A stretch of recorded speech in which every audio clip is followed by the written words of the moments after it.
আমার নতুন রুমে ব্যালকনিতে দাঁড়িয়ে আছি। এটা দাদাজানের ফ্ল্যাট। আমি এখানে কালকে শিফট হয়েছি।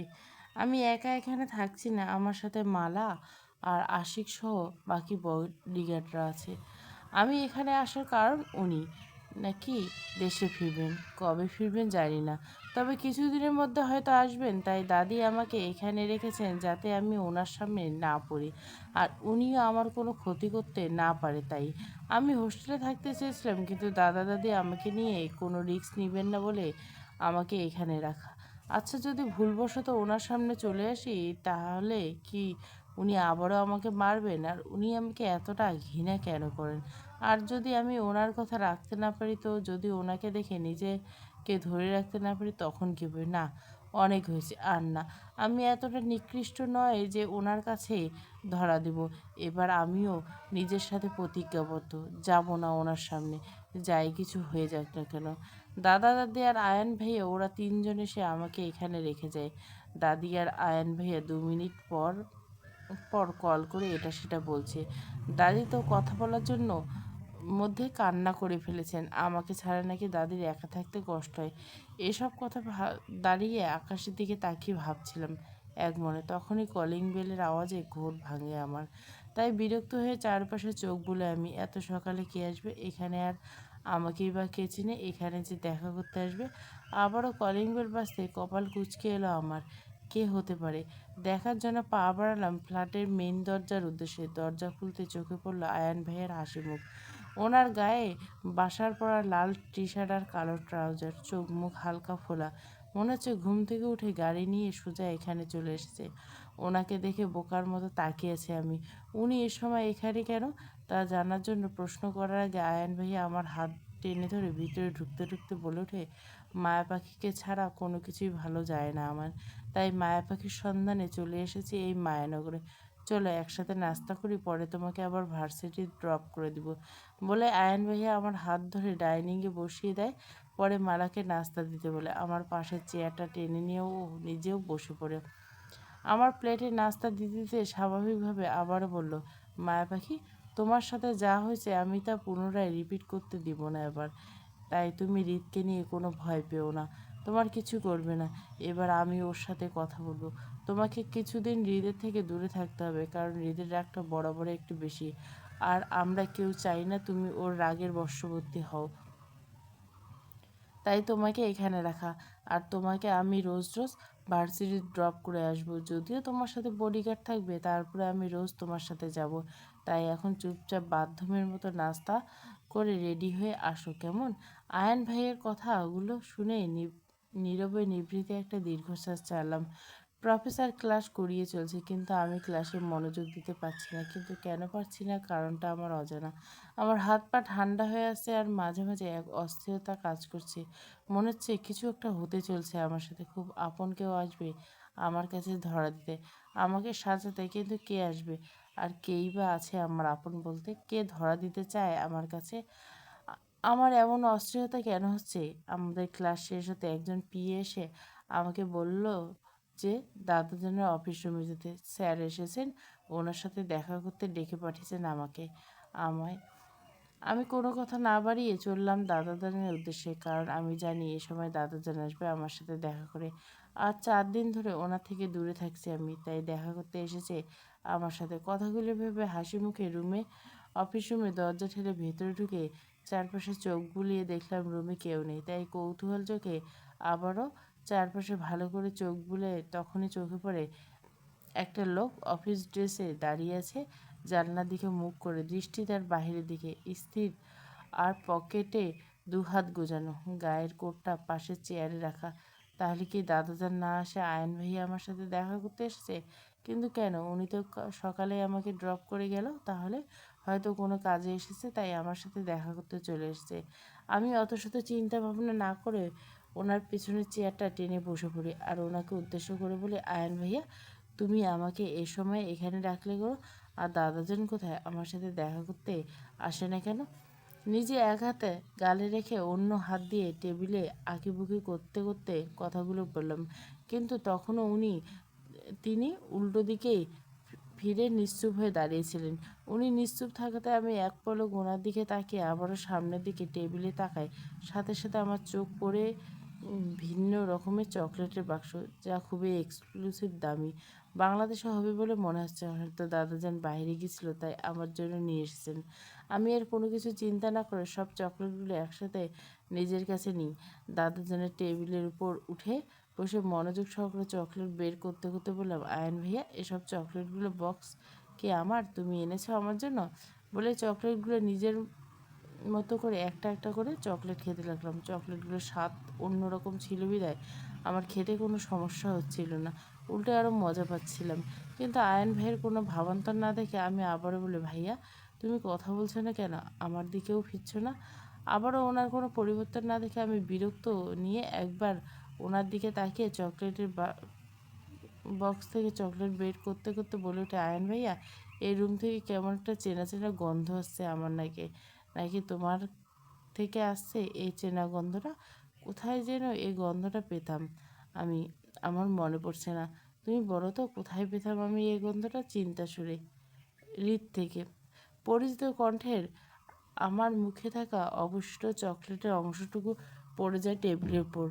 মুহূর্তে আমি ঘামতে থাকি আর ভয়ে কান্না আসছে হৃদয় ভেঙে। হাড় কাঁপানো দৃশ্যটা ভেসে উঠছে মুহূর্তে চোখের সামনে।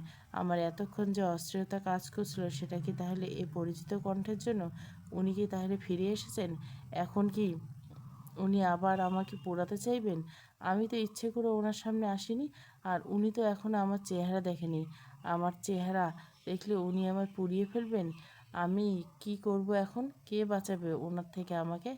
আমি কি আজ আর বাঁচতে পারবো না ওনার থেকে?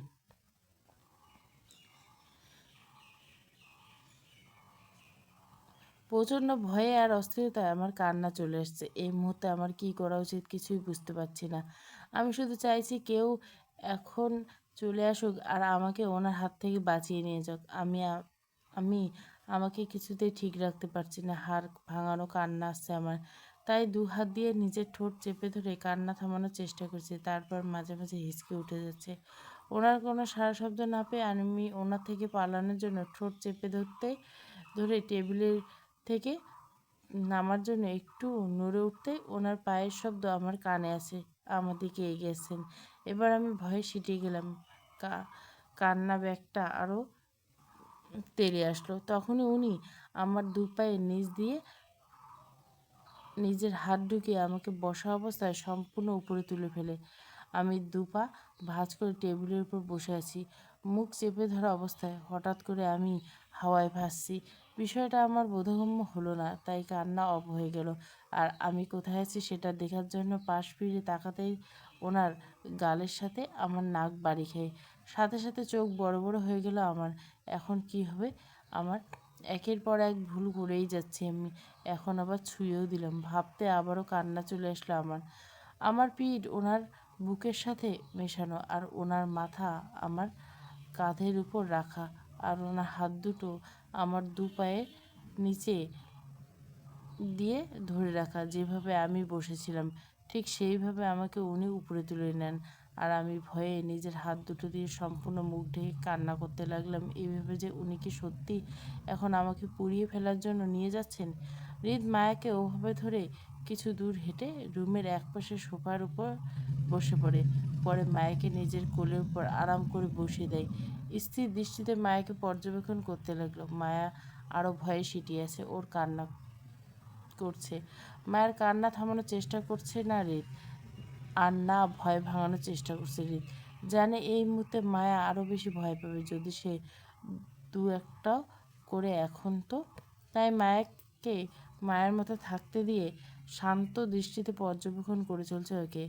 মায়ের পরনে একটা কালো চুড়িদার, চুলগুলো কাটি দিয়ে বাঁধা, যার কারণে সামনের দিকে অনেকটা অভদ্র চুল চলে এসেছে। হাতে কালো রঙের চুড়ি, পায়ে বরাবরের মতো পায়েল পরা। সব মিলে আগের মতোই লাগছে, কিন্তু হৃদের কাছে মোটেও ভালো লাগছে না। আজ ওর কাছে মোহিত লাগছে, তৃষ্ণার্ত ব্যক্তির এক ফোঁটা জল। তাই কাতর দৃষ্টিতে তাকিয়েছে। তার এই দেখাটা যেন মনে শান্তি পাচ্ছে না, আর মায়াও নিজের মুখ ঢেকে রেখেছে। তাই হৃদের মায়াকে ছুঁয়ে দিতে ইচ্ছে হচ্ছে প্রবলভাবে, তবে সেটা ভালোবাসা নয়। এতদিন দূরে ছিল বিধায় হৃদের মনকে ভীষণভাবে পুড়িয়েছে মায়া। তাই মায়াকে দিয়ে তার পোড়া মনের ওষুধ লাগাবে, আর সেটা হলো মায়া নিজেই। হৃদ মায়ের কান্নারত অবস্থায় মায়ের কাঁধ থেকে নিজের মাথা তুলে মায়াকে আরও একটু কাছে টেনে বুকের সাথে ভালোভাবে মিশিয়ে নেয়। মায়া তখনও ভয়ে কাঁপতে লাগলো, আর বেশি সিটিয়ে গেল, কিন্তু হৃদের ভয়ে নড়াচড়া করলো না।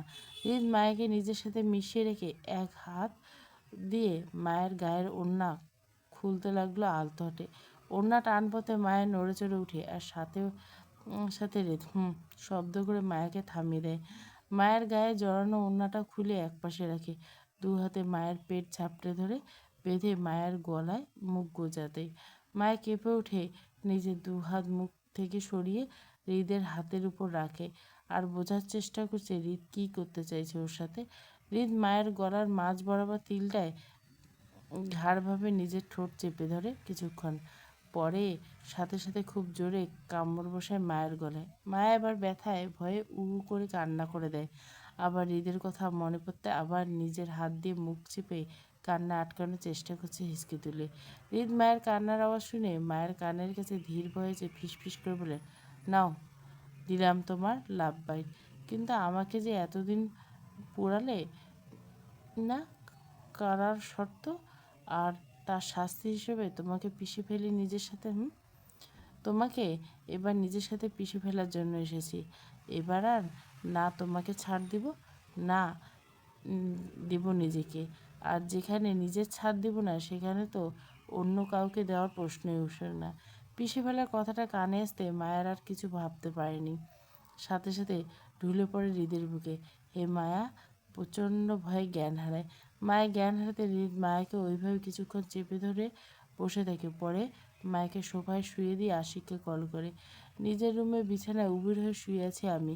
কিছুই ভালো লাগছে না। আজকে ভার্সিটি যাইনি কালকের বিষয়টা নিয়ে। উনি কালকে আমার সাথে যা করেছেন, তারপর ভার্সিটি নাম নিলে ভয়ে রুহু কেঁপে ওঠে আমার। তাই কিছুদিন ভার্সিটিতে যাব না ঠিক করলাম। দাদিকে বলেছিলাম আমার শরীর ভালো না, তাই যাব না। আমার কথা শুনে দাদির সাথে সাথে আয়ন ভাইয়াকে নিয়ে হাজির হয়েছিল। পরে দাদিকে এটা সেটা বুঝিয়ে গেলাম, দাদিও মেনে নিল। পরে আয়ন ভাইয়া কিছুক্ষণ থেকে অফিসে চলে যায়, আর দাদি সারাদিন আমার সাথে থেকে রাতে চলে যায়। মালা হয়তো ঘুমিয়েছে, আশিকরা বাইরে আছে নিজের কাছে। আমার চোখ কিছুতেই ঘুম আসছে না, বারবার শুধু ওনার চিন্তা ভাবনায় ঘুরপাক খাচ্ছে। কাল যখন আমার হুঁশ আসে, তখন আমি নিজের রুমে ছিলাম। মালা আমাকে বলল আমি নাকি গাড়িতে ঘুমিয়ে পড়ছিলাম, পরে মালা নাকি আমাকে রুমে এনেছে। কিন্তু আমি তো জানি আমার সাথে কী হয়েছে। এসব ভাবতে ভাবতে একটা দীর্ঘশ্বাস ছাড়লাম। পাশ থেকে ফোনটা নিয়ে দেখলাম 11টা 3 বাজে। কিছু ভালো লাগছিল না বলে তাই উঠে ওড়নাটা গায়ে জড়িয়ে ফ্ল্যাট থেকে হাঁটাহাঁটি করার জন্য রুম থেকে বের হচ্ছিলাম। এমন সময় আমার কানে একটা অদ্ভুত শব্দ ভারী খায়। আমি কৌতূহলবশে আগ্রহী হয়ে শব্দটা অনুসরণ করতে থাকি, কিন্তু মাঝপথে আমার পা থেমে যায়। আমি স্থির হয়ে যাই। আমার মনে হচ্ছে আমি শ্বাসরুদ্ধকর সমস্যায় ভুগছি। আমার সাথে কেন এমন হয়, আমি আর বাঁচতে পারবো না। আমার সারা শরীর মুহূর্তেই কেঁপে ওঠে। মনে মনে অস্থিরতার পাখিটা মুহূর্তে ঝাপটাতে থাকে বেরিয়ে আসার জন্য, আর আমি বাধ্য নেয় এর মতো জায়গাটায় দাঁড়িয়ে রইলাম। কোনো নড়াচড়া করছি না, ভয়ে কলিজা শুকিয়ে যাচ্ছে। আচ্ছা, আমার কলিজা কি পানিতে ভরপুর ছিল, যা এখন আমি সব পাওয়াতে শুকিয়ে যাচ্ছে? সবগুলো পানি কি এক্ষুনি শেষ হয়ে যাবে? আবার পরে ভয় পাওয়ার জন্য কি একটু পানি পাবো না আমি?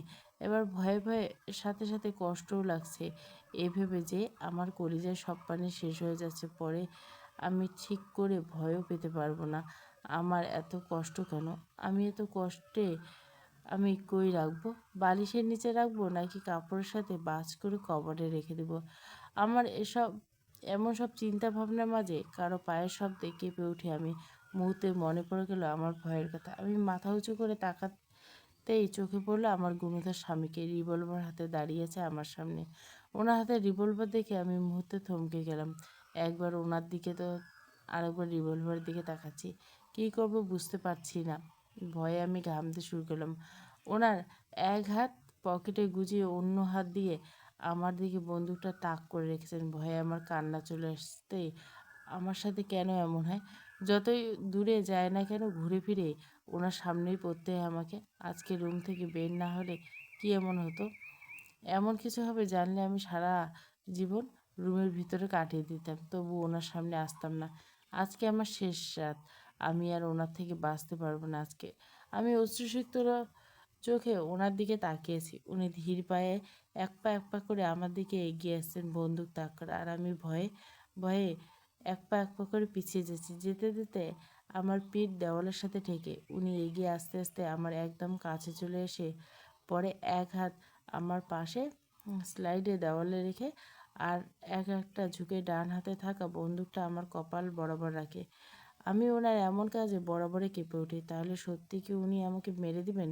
আমার আমরা কি দোষ করেছি? আমি যে আমার সাথে এমন করছে? শুধু ওনার ফ্ল্যাটে থাকছি বলে এমন করছে? উনি কি চান না আমি ওনার কোনো কিছু ব্যবহার করি? আমাকে বললেই হতো, আমি চলে যেতাম সব কিছু ছেড়ে, এমনিই চলে যেতাম। আমি অশ্রুসিক্ত চোখে ওনার দিকে তাকিয়ে কাঁপা কাঁপা বলে বলি, আপনি আমাকে মারবেন? উনি আমাকে কিছু বলতে না দিয়ে আমার মুখের ভিতর ওনার হাতে থাকা বন্দুকটা চেপে ধরে আরও খানিকটা ঝুঁকে আস্তে করে বলল, তোমাকে পুড়িয়ে মজা পাইনি, তাই বন্দুক নিয়ে এসেছি মারার জন্য। এবার কি করব বলো? সব সময় পালানোর চিন্তায় থাকো, তাই তোমার জন্য এই ব্যবস্থা। এখন মেরে দেই, ফটো করে দেই তোমায়। এই যে উড়াউড়ি করছো, সব শেষ করে দেই এক গুলিতে। কি বলো, দিব একটা গুলি? ওনার এমন কথা শুনে আমার শরীরের সর্বশক্তি হারিয়ে ফেলছি। কি করব কিছুই বুঝে উঠতে না পারে হিতাহিত জ্ঞান হারিয়ে নিজের সব শক্তি দিয়ে ওনাকে ধাক্কা দিতেই উনি কিছুটা দূরে সরে যান আমার থেকে। উনি হয়তো এমন কিছুর জন্য প্রস্তুত ছিলেন না, তাই আমার আকস্মিক ধাক্কায় কিছুটা দূরে সরে যান আমার থেকে। আর আমার ধাক্কা দিয়ে উনি ঠিক হতে হতে আমি পালানোর জন্য দৌড় দিলাম মেন দরজার দিকে। দৌড়ে গিয়ে লিফটে উঠে পড়ি আমি। লিফটের বাটন প্রেস করে লিফটের দরজা অফ হবে এমন সময় দেখি উনি দৌড়ে আসছেন আমার দিকে, হাতে বন্দুক নিয়ে, আর আমাকে থামতে বলছে। ফোন করে আশিককে কী যেন বলছে। আমার এই মুহূর্তে প্রচণ্ড ভয় করছে, তাই ওনার হাত থেকে বাঁচার জন্য আমি যে কোনো কিছু করতে পারি। এই মুহূর্তে ওনার থেকে পালানোর জন্য আমার জন্য শ্রেয় মনে হচ্ছে লিফটের দরজা খুলতে আমি কোনো দিকে না তাকিয়ে দৌড় দিলাম মেইন গেটের দিকে। সামনের দিক থেকে আশিক আর আমার বাকি বডিগার্ডরা আসছে আমার কাছে। এবারও তাদেরকে আমার ভয় করতে লাগলো। আমি পেছন ফিরে তাকিয়ে দেখি উনি দাঁড়িয়ে আছে আমার দিকে শান্ত স্বাভাবিকভাবে তাকিয়ে। ওনার আমার শান্ত দৃষ্টির সাথে আমি পরিচিত, তাই ভয়টা আরও এক ধাপ বেড়ে গেল। কারণ উনি যখন এমন শান্ত দৃষ্টিতে তাকিয়ে থাকে তখন উনি খুব ভয়ানক কিছু করে, তাই এবার ওনার সামনে কিছুতেই পড়তে চাই না। আমি এতক্ষণ দাঁড়িয়েছিলাম যখন আশিক এবং বাকি বডিগার্ডরা আমার কাছে আসতে আমি ওদের পাশ কাটিয়ে দৌড় দিলাম মেন রাস্তার দিকে। সফলভাবে উঠেও যাই। সামনের দিকে তাকিয়ে দৌড়েছিলাম, পেছনে তাকাইনি ভয়ে। কিছু দূর এসে হাঁপিয়ে গেলাম। হাঁটুর উপর দুহাত ভর করে হাঁপাচ্ছিলাম। চারপাশে ঘুটঘুটো অন্ধকারে ঢাকা, তবে ল্যাম্পপোস্টের রাস্তার আলোয় রাস্তা স্পষ্ট দেখা যাচ্ছিল। আমি উঠে দাঁড়ালাম, আবার দৌড় দেবো এমন সময় একটা মৃদু শব্দ আমার কানে আসে। আমি কৌতূহলে চোখ চারপাশে বুলিয়ে দেখতে লাগলাম। পিছন ফিরে তাকাতে আমি থমকে গেলাম মুহূর্তে। ওনাকে 7-8 জন ছেলে ঘিরে ধরে রেখেছে। একজন ওনার সামনে দাঁড়ানো একটা হকি স্টিক নিয়ে। সামনের ছেলেটা ওনাকে একটা বাড়ি দেওয়ার ফলে উনি হালকা একটা স্লাইডে ঝুঁকে যান আর কপাল থেকে রক্ত বেরোয়। এসব দেখে আমার চোখ দিয়ে অটোমেটিক পানি পড়তে লাগলো। আমি পেছনে তাকাই, ওরা কেউ আমাকে দেখতে পাচ্ছে না। উনি আমার পেছনে আসতে গিয়ে এই ছেলেগুলোকে ধরা খেয়েছে। মুহূর্তে আমি আমার সব ভয় ভুলে গেলাম। আর মায়া শুধু একটা কাজ করছিল, যে করে হোক ওনাকে বাঁচাতে হবে। ওনার কিছু হতে পারে না, আমি ওনাকে ছাড়া থাকতে পারবো না। সামনের ছেলেটা আবারও ওনাকে মারতে যাবে এমন সময় আমি এক চিৎকার করে উঠি, না! চিৎকার করার সাথে সাথে সবাই আমার দিকে ফিরে তাকাতেই আমি কাউকে কিছু বুঝে আর সুযোগ না দিয়ে ঝড়ের গতিতে ওনার উপর ঝাঁপিয়ে পড়ি। আমার পা দুটো মাটি থেকে 1.5 ফুট উপরে তুলে 2 হাত দিয়ে ওনার গলায় জড়িয়ে ধরে ওনার ঘাড়ে মুখ গুজে থাকি আমি, আর বলতে থাকি, প্লিজ ওনাকে মেরো না, উনি আমার জন্য এখানে এসেছেন, প্লিজ ওনাকে কিছু করো না, কান্না করতে করতে। মায়ের এমন আকস্মিক ঘটনায় সবাই চমকে যায়, আর হৃদ অবাক হয়ে যায় এই ভেবে যে কিছুক্ষণ আগে তার থেকে বাঁচার জন্য মেয়েটা পালাচ্ছিল, আর এখন তাকে বিপদ থেকে বাঁচানোর জন্য চলে এসেছে। সত্যি অদ্ভুত। হৃদ মুচকে এসে আদুরে এক হাতে মায়ার কোমরে রেখে নিজের সাথে ভালো করে চেপে ধরে, আর অন্য হাত মাথায় রেখে মায়াকে সান্ত্বনা দিচ্ছে যে কিচ্ছু হবে না, বুঝেছ? হৃদ আর মায়ের এসব কাণ্ড দেখে বখাটে ছেলেগুলো রাগে গজগজ করতে করতে বলে, এই শালারে একা মারার কথা ছিল, এখন দেখছি আরেকটা এসে জুটছে। সমস্যা নেই, দুইটারে একসাথে মারা যাক। এই, তোরা দাঁড়িয়ে আছিস কেন? মার শালারে, বলে সামনে থাকা লোকটা মায়া আর হৃদের দিকে একসাথে হকি স্টিক দিয়ে আঘাত করে। হৃদ মায়াকে মত্ত থাকায় সামনে আসা ছেলেটিকে দেখেনি। বাড়ি দেওয়ার সাথে সাথে হৃদ মায়াকে নিয়ে ঝুঁকে যায়, কিন্তু হৃদ মায়াকে ছাড়েনি, বরং আরও শক্ত করে ধরে রাখে। হকি স্টিকে ভারী আঘাতে মায়া আরও শক্ত করে হৃদকে জড়িয়ে ধরে হু হু করে কান্না করে দেয়, আর বলে ওঠে, প্লিজ ওনাকে মারবেন না, ওনাকে মারবেন না, কান্না করতে করতে। হৃদ মায়াকে নিয়ে সোজা হয়ে দাঁড়িয়ে নিজের সাথে আগের মতো চেপে রেখে আদুরে এক হাতে মায়ের হাত বুলিয়ে দিতে লাগলো, আর অপর পাশ থেকে শব্দ কানে আসতে লাগলো। হৃদ ইশারায় বলছে, ও ভয় পাচ্ছে, আস্তে করে। সামনের ছেলেটা রেগে গিয়ে হৃদের দিকে তেড়ে আসতে হৃদ ডান হাতটা মায়ের মাথা থেকে নিয়ে সামনের ছেলেটা হকি স্টিক ধরে টান মেরে দিয়ে বুক বরাবর লাথি মেরে ফেলে দিয়ে চিৎকার করে বলে, হারামির বাচ্চা, মরার শখ হয়েছে, পাখা গজিয়ে উঠেছে, দেখছিস না ও ভয় পাচ্ছে?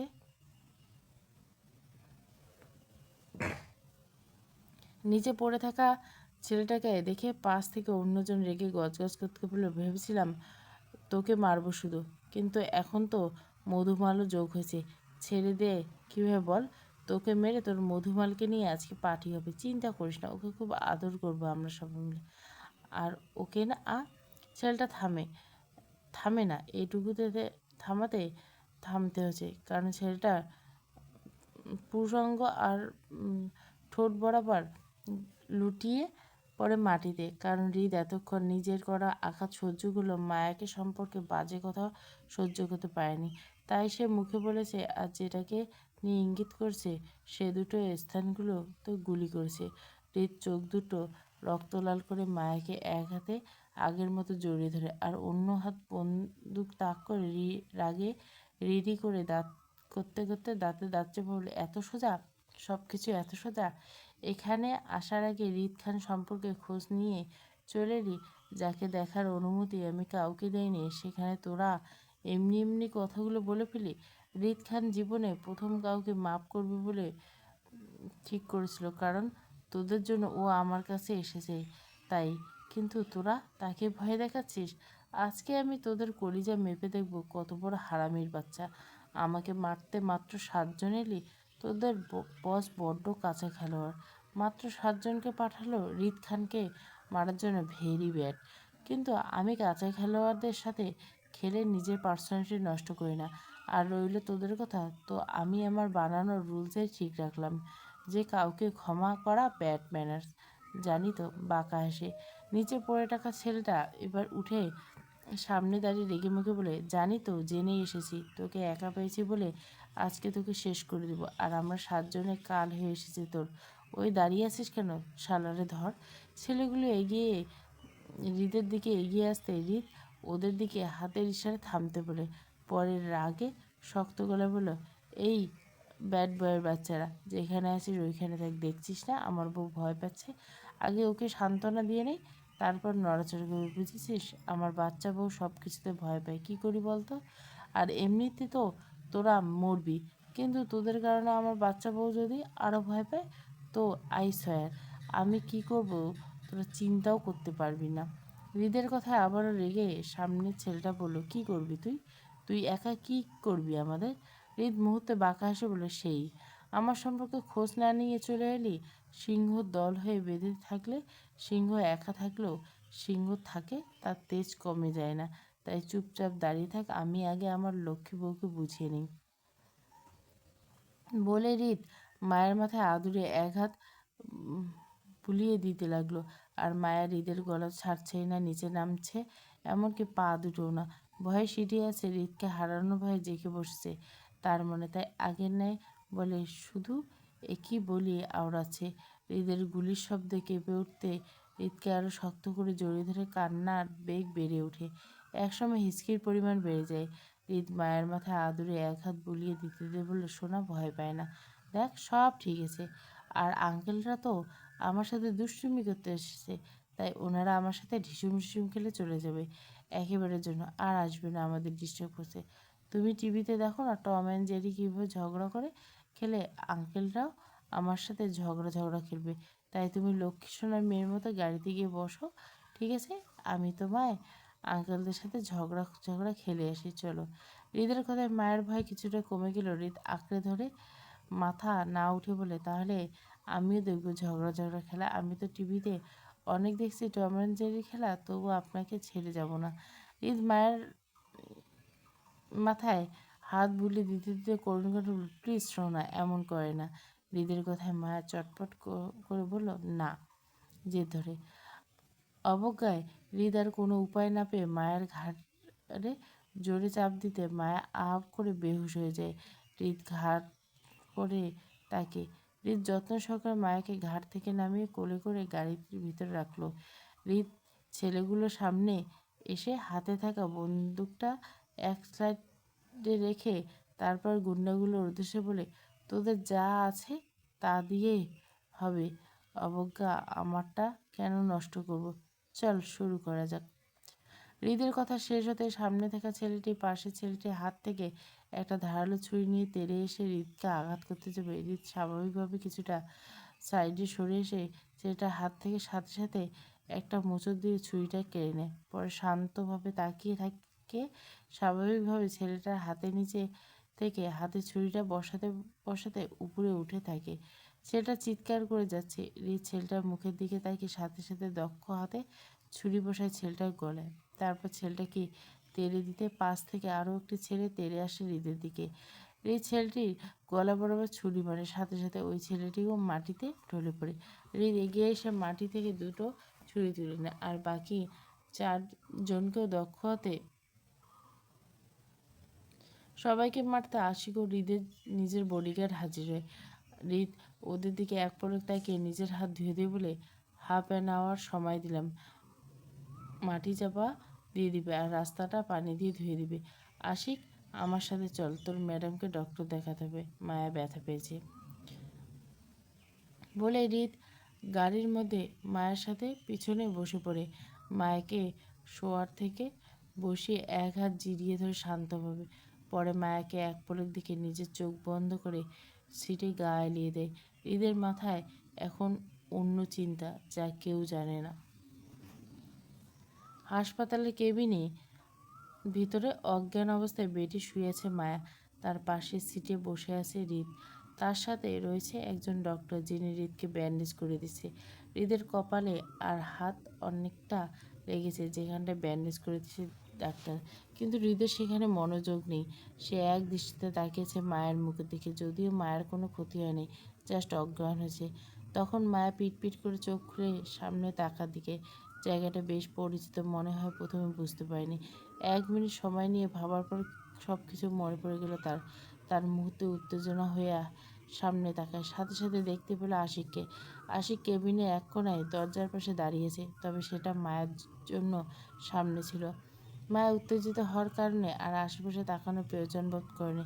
ঠাস করে শোয়া থেকে উঠে বসে আশিককে উদ্দেশ্য করে বলল, উনি কই আশিক ভাইয়া, উনি ঠিক আছেন তো? আর আমি এখানে কেন? মায়া কথাগুলো বলতে বলতে পাশে তাকাতেই চোখে পড়ল হৃদের শান্ত দৃষ্টি, যা ওর দিকে নিক্ষেপ করা ছিল। মায়ের হৃদকে দেখে মুখে হাসি ফুটে উঠল মুহূর্তে। তাড়াতাড়ি করে নিজের সিট থেকে নেমে হৃদের উদ্দেশ্যে দৌড়ে যায়, কিন্তু পথিমধ্যে হঠাৎ থামে যায়। হৃদকে ছোঁয়া বারণ মায়ের। এমনকি হৃদের করা সব কিছু এক মুহূর্তে মনে পড়ে যায় তার। মায়ের নিজের উত্তেজনা কী করতে যাচ্ছিল ভেবে ভয়ে সিটিয়ে যায়। ভয়ের ছাপ স্পষ্ট ওর চেহারায়। ভয়ে আড়ষ্ট মায়া এদিক ওদিক তাকাচ্ছে আর ফ্লোরে পা খুঁড়াচ্ছে, তো হাত দুটো কচলাচ্ছে। পাশ ফিরে আশিককে দেখে ভরসার স্থান করলো।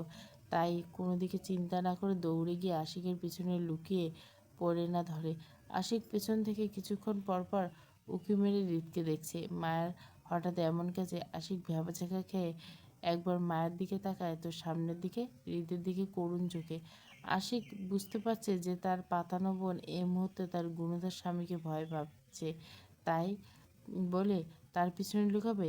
তার তো কিছু করার নেই, সে হৃদের চাকরি করে, তার হাত পা বাঁধা। হৃদ খান যা বলবে তাকে তাই করতে হবে, চাইলে মালিকের বিরুদ্ধে যেতে পারবে না। আশিক অসহায় মুখ করে তাকিয়ে থাকলো হৃদের দিকে।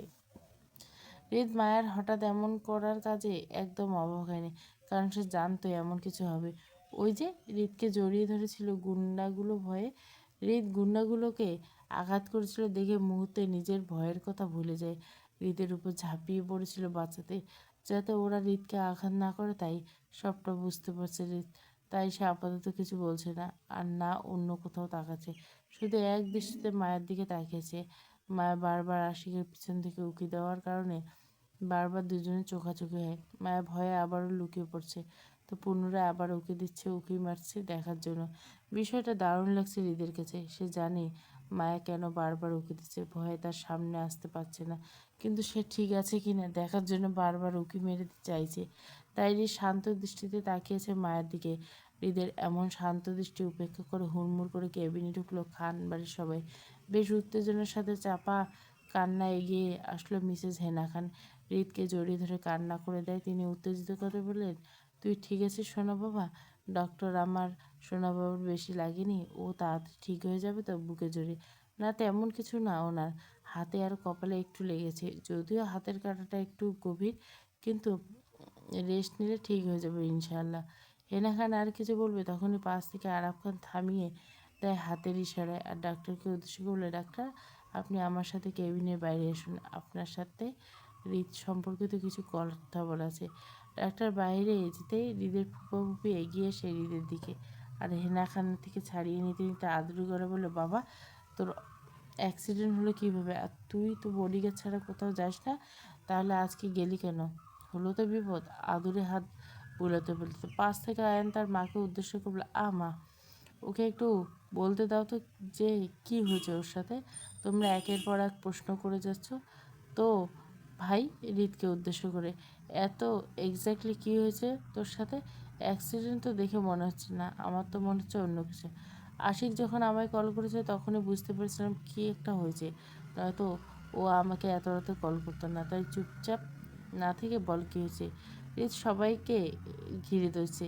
হৃদ রাগী ভেবে আশিকের দিকে তাকায়, কারণ হৃদ কখনোই কোনো সমস্যা পড়লে বাসায় জানায় না ভুলেও, কারণ ও কাউকে টেনশনে রাখতে চায় না। হৃদ কখনো ভুলেও কারোর সাথে মিথ্যে বলে না, সে যেই হোক না কেন। তাই এই মুহূর্তে তা ফ্যামিলিকে বলার জন্য কিছুই নেই। তাই এই মুহূর্তে আশিকের চোখ রাঙাচ্ছে, আর আশিক ভয়ে কাচুমুচু করছে। আয়ান হৃদের দৃষ্টি অনুসরণ করে পিছন ফিরে আশিককে দেখে হালকা হেসে ফেলল। ওকে চোখ রাঙায় কোনো লাভ নেই, ও ওর কাজ করছে মাত্র। আর আয়ানকে মাঝপথে থামাতে হয়, কারণ ওর চোখের মায়াকে দেখে অবাক হয়। তার না বলা বাকি কথাগুলো কণ্ঠনালীতে আটকে যায়। হঠাৎ দাঁড়িয়ে যায়, আর তার চোখ দুটো বড় বড় করে তাকিয়ে থাকে মায়ের দিকে, আর বোঝার চেষ্টা করছে যে মায়ের রাত দুটো এখানে কি করছে। ওর তো এখান থেকে নিজের রুমে থাকার কথা ছিল। মিসেস মায়া মিসেস হেনা খানকে দেখে খুশিতে জড়িয়ে ধরে টলমলে চোখে, আর মিসেস হেনা খানের বুকে লুকান। আর হেনা খান মায়ের এমন কাণ্ডে কিছু বুঝে উঠতে না পেরে মুহূর্তে চমকে যান। পরে মায়াকে দেখে এক হাতে মায়ের পিঠে আর অন্য হাতে মায়ের মাথায় রাখে। পরে সাথে সাথে মায়াকে উত্তেজিত কণ্ঠে বলে, শোনা মা, তুমি এখানে কি করছো? তোর তো এখন ফ্ল্যাটে থাকার কথা, তাই না? আর তুই এত ভয় পাচ্ছিস কেন? আমাকে বল কি হয়েছে। দাদির কথায় মায়ের নিজের মাথাটা বাঁকা করে দাদির বুকে চেপে রেখে বাঁকা চোখে হৃদের দিকে তাকায় ভয় পায়নি। সাথে সাথে দুজনে আবার চোখাচোখি হয়ে যায়। মায়া ভয়ের সাথে সাথে চোখ নামিয়ে নিজের মাথাটা অন্যদিকে ঘুরিয়ে নেয়। হৃদকে মায়ের প্রচণ্ড ভয় লাগে। মায়ের জন্য হৃদ মানে আতঙ্ক। তাই সে ভয় থেকে বাঁচার জন্য নিজের দাদির কাছে ত্রায় নিয়েছিল। কিন্তু মিসেস হেনা খান কোনো উত্তর দিচ্ছে না, শুধু চুপচাপ শুনে যাচ্ছে। মায়াকে ভয় পেতে থেকে মিসেস হেনা খান আরও উত্তেজিত হয়ে আশিককে রেগে বলল, আশিক, ও এখানে আসলো কিভাবে? আর আমি তোমাকে না বলেছিলাম যে আমার সোনা মা আমার পারমিশন ছাড়া ঘর থেকে বের হবে না? তাহলে ও এখানে আসলো কিভাবে? আশিক ভয়ে কাঁচুমাচু হয়ে করছে, হৃদের দিকে তাকাচ্ছে। আশিকের অবস্থার দিকে ভুরু কুঁচকে আসে আয়নের দিকে। তখনই হৃদ নিজের কাটা হাতটা একটু ঝেড়ে নিয়ে স্ট্রং হয়ে দাঁড়িয়ে মিসেস হেনা খানকে উদ্দেশ্য করে বলে, আমি গিয়েছিলাম তোমার সোনামার কাছে, তাই ও এখানে, স্বাভাবিকভাবে। হৃদের কথা শুনে সবাই ভুরু কুঁচকে তাকায় হৃদের দিকে। আর আয়ন আশিককে চোখ সরিয়ে হৃদের দিকে তাকায় সন্দেহ দৃষ্টিতে। আয়ন কিছু বলবে তার আগে মিসেস হেনা খান মায়াকে টেনে নিজের বুক থেকে উঠিয়ে মায়াকে ভালো করে দেখতে দিয়ে সোনামা, তুই ঠিক আছিস তো? হৃদ তোকে কিছু করেনি তো? আর তো মিসেস হেনা খানের কথা শেষ করার আগে হৃদ মায়াকে নিজের কাছে টেনে নিয়ে আসে, আগে কেউ কিছু বুঝে ওঠার আগে, এবং মায়ের হাত শক্ত করে চেপে ধরে হেনা খানের উদ্দেশ্যে বলে, তোমার সোনামা এখনও খেয়ে ফেলিনি আমি, তবে খেয়ে ফেলবো যদি তোমার সোনামা আমার কথা না শুনে। আর অনেক রাত হয়েছে, তোমরা সবাই বাসায় যাও। আশিক, সবাইকে বাসায় দিয়ে আসো। স্বাভাবিকভাবে হৃদের খাওয়ার কথাটা শুনে মায়া ভয়ে কান্না করে দেয়, আর হৃদের থেকে নিজের হাত ছাড়ানোর জন্য নিজের হাতটা মুচড়াতে থাকে। এতে হৃদের বড্ড সমস্যা হচ্ছে, তাই রাগীভাবে মায়ের দিকে তাকাতে মায়া হাত ছাড়ানোর চেষ্টা বন্ধ করে দেয় আর চুপচাপ দাঁড়িয়ে কান্না করতে লাগে। আর হেনা খানের দিকে অসহায়ভাবে তাকিয়ে থাকে। হৃদের কথা শুনে মায়ের অবস্থা দেখে মিসেস হেনা খান তেলেবেগুনে জ্বলে ওঠে, তোর সাহস তো কম না, তুই আবার আমার সোনামার কাছে কেন গিয়েছিস? আর ও তোর কি ক্ষতি করছে যে তুই ওর সাথে এমন করছিস? আর তোর যদি ওর সাথে বিয়েটা নিয়ে সমস্যা হয় তো আমি তোকে এই বিয়ে থেকে মুক্তি দেবো, তবে তুই। মিসেস হেনা খান বাকি কথা শেষ করার আগে হৃদ মায়াকে নিয়ে দরজার দিকে এগোতে লাগে, আর দাদির দিকে না তাকিয়ে বলতে লাগলো, লাভ ক্ষতি বোঝাপড়াটা আমাকে করতে দে দাদি, আর বাকি রইল বিয়েটা নিয়ে। তো বিয়েটা করেছি তোমাদের ইচ্ছায়, পরেরটা হবে আমার ইচ্ছেতে, তো তোমাদের এত না ভাবলে চলবে। হৃদের কথা শুনে কিছু বুঝতে না পেরে মিসেস হেনা খান দৌড় এসে হৃদের পট আটকায়, মায়াকে নিজের কাছে টেনে নিয়ে আসতে চায়। তার আগে হৃদ মায়াকে নিজের কাছে টেনে নিয়ে আসে। এটা দেখে হেনা খান রাগীভাবে বলে, ওকে নিয়ে তুই কোথায় যাচ্ছিস? ও তোর সাথে কোথাও যাবে না। কে তুই? ওকে আমার কাছে দে বলছি, হাত বাড়িয়ে। হৃদ মিসেস হেনা খানের কথায় মায়াকে কোলে তুলে নিয়ে শান্তভাবে বলে, দাদি, তুমি ভুলে যাচ্ছ তোমার সোনামা আমার বিয়ে করা বউ, সে আমার সাথেই যাবে, আর তুমি আমাকে আটকাতে চাও? তবে আমি তোমার সোনামাকে নিয়ে সারা জীবনের জন্য এক্ষুনি চলে যাব অনেক দূরে, তখন আমাকে বা তোমার সোনামাকে কাউকে আর খুঁজে পাবে না, আর তুমি ভালো করে চেনো আমাকে। বলে হৃদ মায়াকে নিয়ে কোলে করে বেরিয়ে যায়। হৃদের বেরিয়ে যাওয়ার দেখে ভয়ে হু হু করে কেঁদে দেয় মায়া, আর বলতে থাকে, দাদি আমাকে বাঁচাও, আমি যাব না ওনার সাথে, আমাকে উনি খেয়ে ফেলবে দূরে কোথাও নিয়ে গিয়ে, দাদি দাদি প্লিজ ওনার থেকে আমাকে বাঁচাও, দাদি দাদি, দাদাজান তুমি কই? আমাকে তোমার ভিলেন নাতির হাত থেকে বাঁচাও, দাদাজান দাদাজান। মায়ের এমন চিৎকার চাপা কান্না করে উঠে মিসেস হেনা খান, কিন্তু তিনি কিছুই করতে পারছেন না, কারণ হৃদ ছোট থেকেই চেনে হৃদ খুব তীক্ষ্ণ মাইন্ডের, আর হৃদের মাইন্ডে কী চলে তা কাউকে কিছু বলে না, আর না বলার প্রয়োজন বোধ করে, নিজের যা ভালো লাগে সেটাই করে। এখন যদি তিনি কিছু বলেন তবে হৃদ আর মায়ের দুজনকে হারাতে হবে, তাই তাই নীরবে চোখে জল ফেলছেন। এতক্ষণ নীরব দর্শকের মতো সবটা শুনে যাচ্ছিল দাঁত চেপে আয়ন। লাস্ট কথাগুলো শুনে গিয়ে হৃদের পথে আটকায়, আর শান্তভাবে হৃদকে উদ্দেশ্য করে বলে, মায়াকে, না মারিত, ও তোর সাথে কোথাও যাবে না, মায়া আমাদের সাথে যাবে, আর রইল মায়া তোর বউ, সেটা আর মাত্র কয়েকদিনের জন্য, এই বিষয়ে তোর সাথে পরে কথা বলবো আমরা। পাশে তাকিয়ে নানুমাকে তুমি মায়াকে নিয়ে যাও। আয়নের কথায় হৃদ মায়াকে নিয়ে স্ট্রং হয়ে দাঁড়িয়ে পড়ে। হৃদ পরে কপাল কুঁচকে বলল, তোর কি মনে হয় আমি দূরে ছিলাম বলে ওর খবর আমি রাখিনি? আমার বউ, আই রিপিট। দু কদম এগিয়ে এসে আয়নের সামনে দাঁড়িয়ে শান্তভাবে বলে, অ্যাগেন আই রিপিট, আমার বউ দিনে কয় কদম হেঁটেছে তার হিসাব আমি আমার কাছে আছে। বাকি সব তো পরের বিষয়, ওর সাথে জড়িত সকল বিষয় আমার জানা, এমনকি তোর সব কিছু, আর তোর না বলা কথাগুলোও আমার জানা। আর রইল ওর কথা।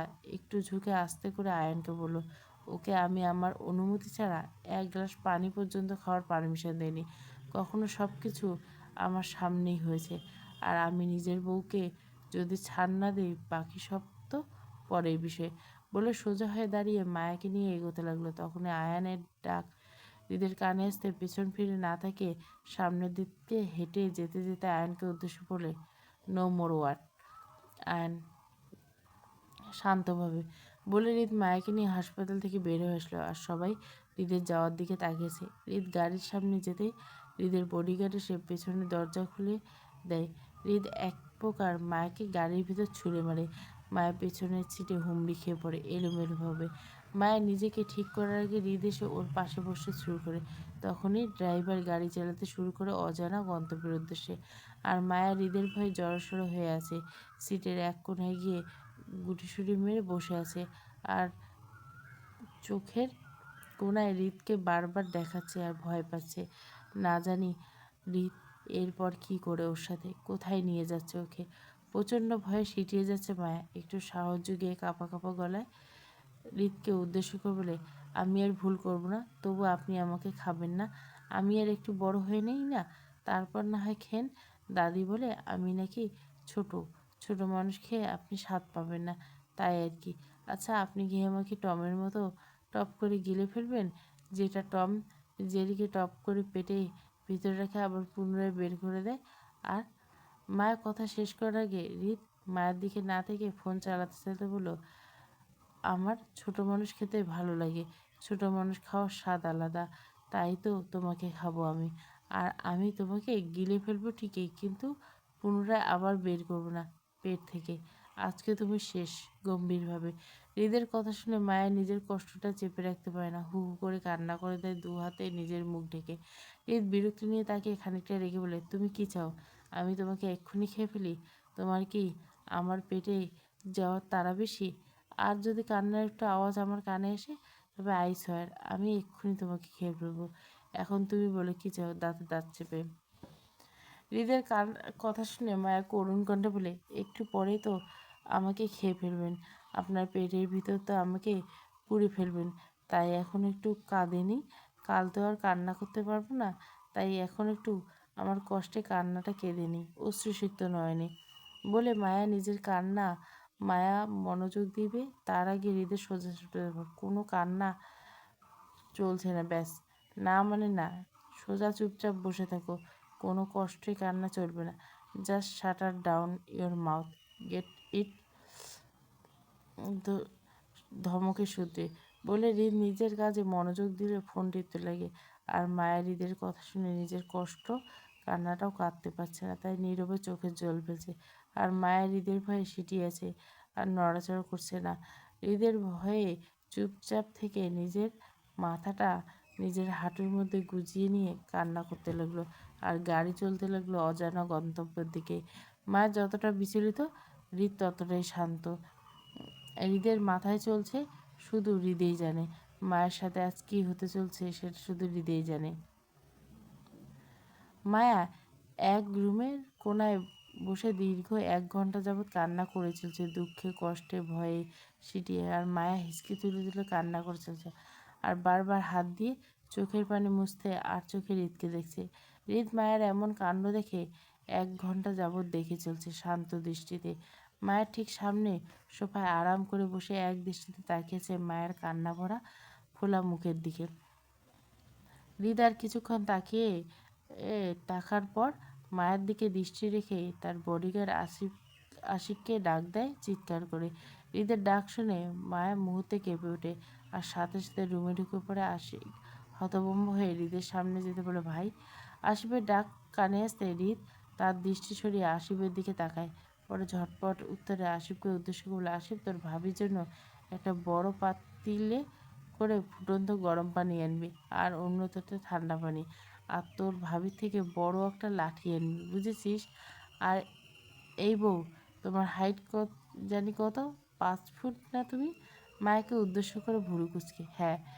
আসিফ, লাঠিটা যেন তোর ভাবির থেকে 2 ইঞ্চি বড় হয়, আর সাথে করে একটা দাঁড়ানো দেখে ধারালো দেখে বড় ছুরি, ও দিয়ে যাস তোর ভাবির জন্য। আর আমার কাছে তো বন্দুক আছে, বউ চলবে না তোমার? এত নাকি আরও লাগবে আদুরি গলায়। মায়া কোনো উত্তর আশা না করে আবারও আসিফকে ঝটপট তাড়া দিয়ে উদ্দেশ্য করে বলে, আসিফ যা তো তাড়াতাড়ি, আমার অনেক ক্ষুধা লেগেছে, দেখছিস না অনেক রাত হয়েছে। রাত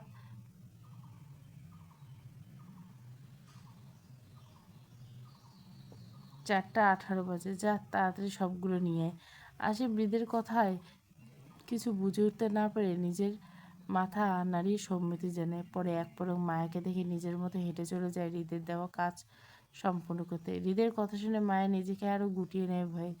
মায়ের কান্নার বেগ বেড়ে যায়, কিন্তু হৃদের ভয়ে নিজের দুহাত দিয়ে মুখ চেপে ধরে কান্না করতে থাকে। এবার হিচকির মাত্রা আরও বেড়ে যায় যে মায়ের নিঃশ্বাস নিতেও কষ্ট হচ্ছে। হৃদ তার কথা শেষ করে মায়ের দিকে একবার শান্ত দৃষ্টি নিক্ষেপ করে, পরে নিজের হাতে বন্দুকটা টেবিলের উপর শব্দ করে রাখে। এতে মায়া আরও কেঁপে ওঠে এবং হৃদ নিজের বন্দুকটা মায়ের সামনে ঘোরাতে থাকে। মায়ের দিকে তাকিয়ে থেকে বলে, কেন কিছু বলছো না? হৃদ কিছুক্ষণ পরে আসিফ রুমে প্রবেশ করে স্ত্রীকে বলে, ভাই জিনিসগুলো কই রাখবো? হৃদ আসিফের দিকে তাকিয়ে স্বাভাবিকভাবে বলে, এতক্ষণ লাগে তোর ভাবিকে কি কাঁদিয়েও শান্তি পাস নাকি? তাড়াতাড়ি এইগুলো ওর সামনে রাখ। আর শোন, বাইরে থেকে দরজাটা লক করে দিস, আমি না ডাকা পর্যন্ত কেউ যাতে ডিস্টার্ব না করে। এবার যা তুই। আসিফ এবার নিজের মতো মাথা নাড়িয়ে সুমতি জানিয়ে চলে যায়। বাইরে থেকে হৃদের রুমের দরজাটা লক করে দেয়। দরজা লক করতে হৃদ নিজের বন্দুকটা রেখে সবগুলো জিনিসে চোখ বুড়ে, তারপর কিছুটা চিন্তার সুরে মায়াকে উদ্দেশ্য করলো, বউ, আগে তোমাকে কেটে ফুটন্ত গরম পানিতে ধুলে ভালো হবে, নাকি ছুরি দিয়ে ধুয়ে কাটলে ভালো হবে? কোনটা বলো তো? চিন্তা করে চুড়িটা স্ল্যাট করতে করতে মায়া ভয়ে ভরকে আছে। এই বুঝে আজ তার শেষ দিন। হৃদকে তাকে রান্না করা ছাড়াই খেয়ে ফেলবে গরম পানিতে ডুবিয়ে। ভাবতে মায়ের দমটা আটকে আসছে, নিঃশ্বাস যেন আরও বন্ধ হয়েছে। ঠিক মতো নিজের নিঃশ্বাসটা নিতে পারছে না। হৃদ কিছু করার আগে হয়তো মায়ের নিজের ভয়ে আর নিঃশ্বাসের কারণে মারা যাবে এই অবস্থায়। মায়ের ভয়টা আরও এক ধাপ বাড়িয়ে হৃদের কথায় হৃদ আবারও মায়াকে তাড়া দিয়ে বলল, বউ নাকি বন্দুকটা ভালো হবে মরার জন্য। বন্দুকটা হাতে নিয়ে দেখতে দেখতে মায়া করুণভাবে হৃদের দিকে তাকায়, অসহায় ফেস করে বলে, কিন্তু কোনো উত্তর দেয় না হৃদের কথায়। স্থির বসে নিজের জায়গায় মায়ের কোনো নড়চড় না দেখে হৃদ মায়ের দিকে চোখ তুলে তাকায়। পরে মায়ের অবস্থা থেকে শান্তভাবে ওকে হাতের ইশারায় কাছে রেখে বলে, এগিয়ে এসো। এবারও মায়ের কোনো পরিবর্তন না দেখে হৃদ কিছুটা ধমকে সে বলে, তুমি কি আমার কাছে আসবে, নাকি ছুরি দিয়ে তোমার পেট ফুটো করে দিব? কোনটা বলো তো? দাঁতে দাঁত চিপে হৃদের ধমকিতে মায়া কেঁপে ওঠে। ভয়ে হৃদের দিকে এগিয়ে থেকে আস্তে করে উঠে দাঁড়িয়ে গুটি গুটি পায়ে এগিয়ে এসে হৃদের সামনে দাঁড়ায়, নিজের কান্না চেপে রাখার চেষ্টা করে। মায়ের হৃদের সামনে আসতে হৃদ টেবিলের উপর থেকে লাঠিটা নিয়ে উঠে দাঁড়ায় হৃদের মায়ের সামনে। হৃদের এমন কাজে মায়া কেঁপে উঠে ভয়ে দু কদম পিছিয়ে যায়। মায়া পিছিয়ে যাওয়াতে পায়েলে ঝনঝন শব্দ হৃদের কানে আসতে ভুরু কুঁচকে আসে ওর। এক পলক মায়াকে দেখে কিছু না বলে উল্টো ঘুরে ব্যাক সাইডে গিয়ে বসে পড়ে।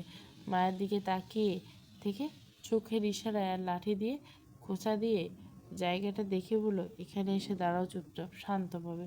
মায়া বাধ্য মেয়ের মতো হৃদের ইশারা করা জায়গা চুপচাপ দাঁড়িয়ে পড়ে, মাথা নিচু করে। মায়ের সামনে আসতে হৃদ হাতে থাকা লাঠিটার মাথা দিয়ে ফ্লোরে আস্তে করে বাড়ি দিয়ে শব্দ করে চলছে, আর এতে করে মায়ের ভয়ে বারবার কেঁপে উঠছে। হৃদ শান্ত গলে মায়াকে বলল, আমাকে ভয় পাও? মায়া মাথা নাড়িয়ে হ্যাঁ বলে, গুড, বেশি বেশি করে ভয় পাবে, ঠিক আছে? আর ভয় পাওয়ার জন্য স্বাস্থ্যের জন্য ভালো। এবার বলো, কি কি প্ল্যানিং আছে তোমার পেটের ভিতরে পালানোর জন্য?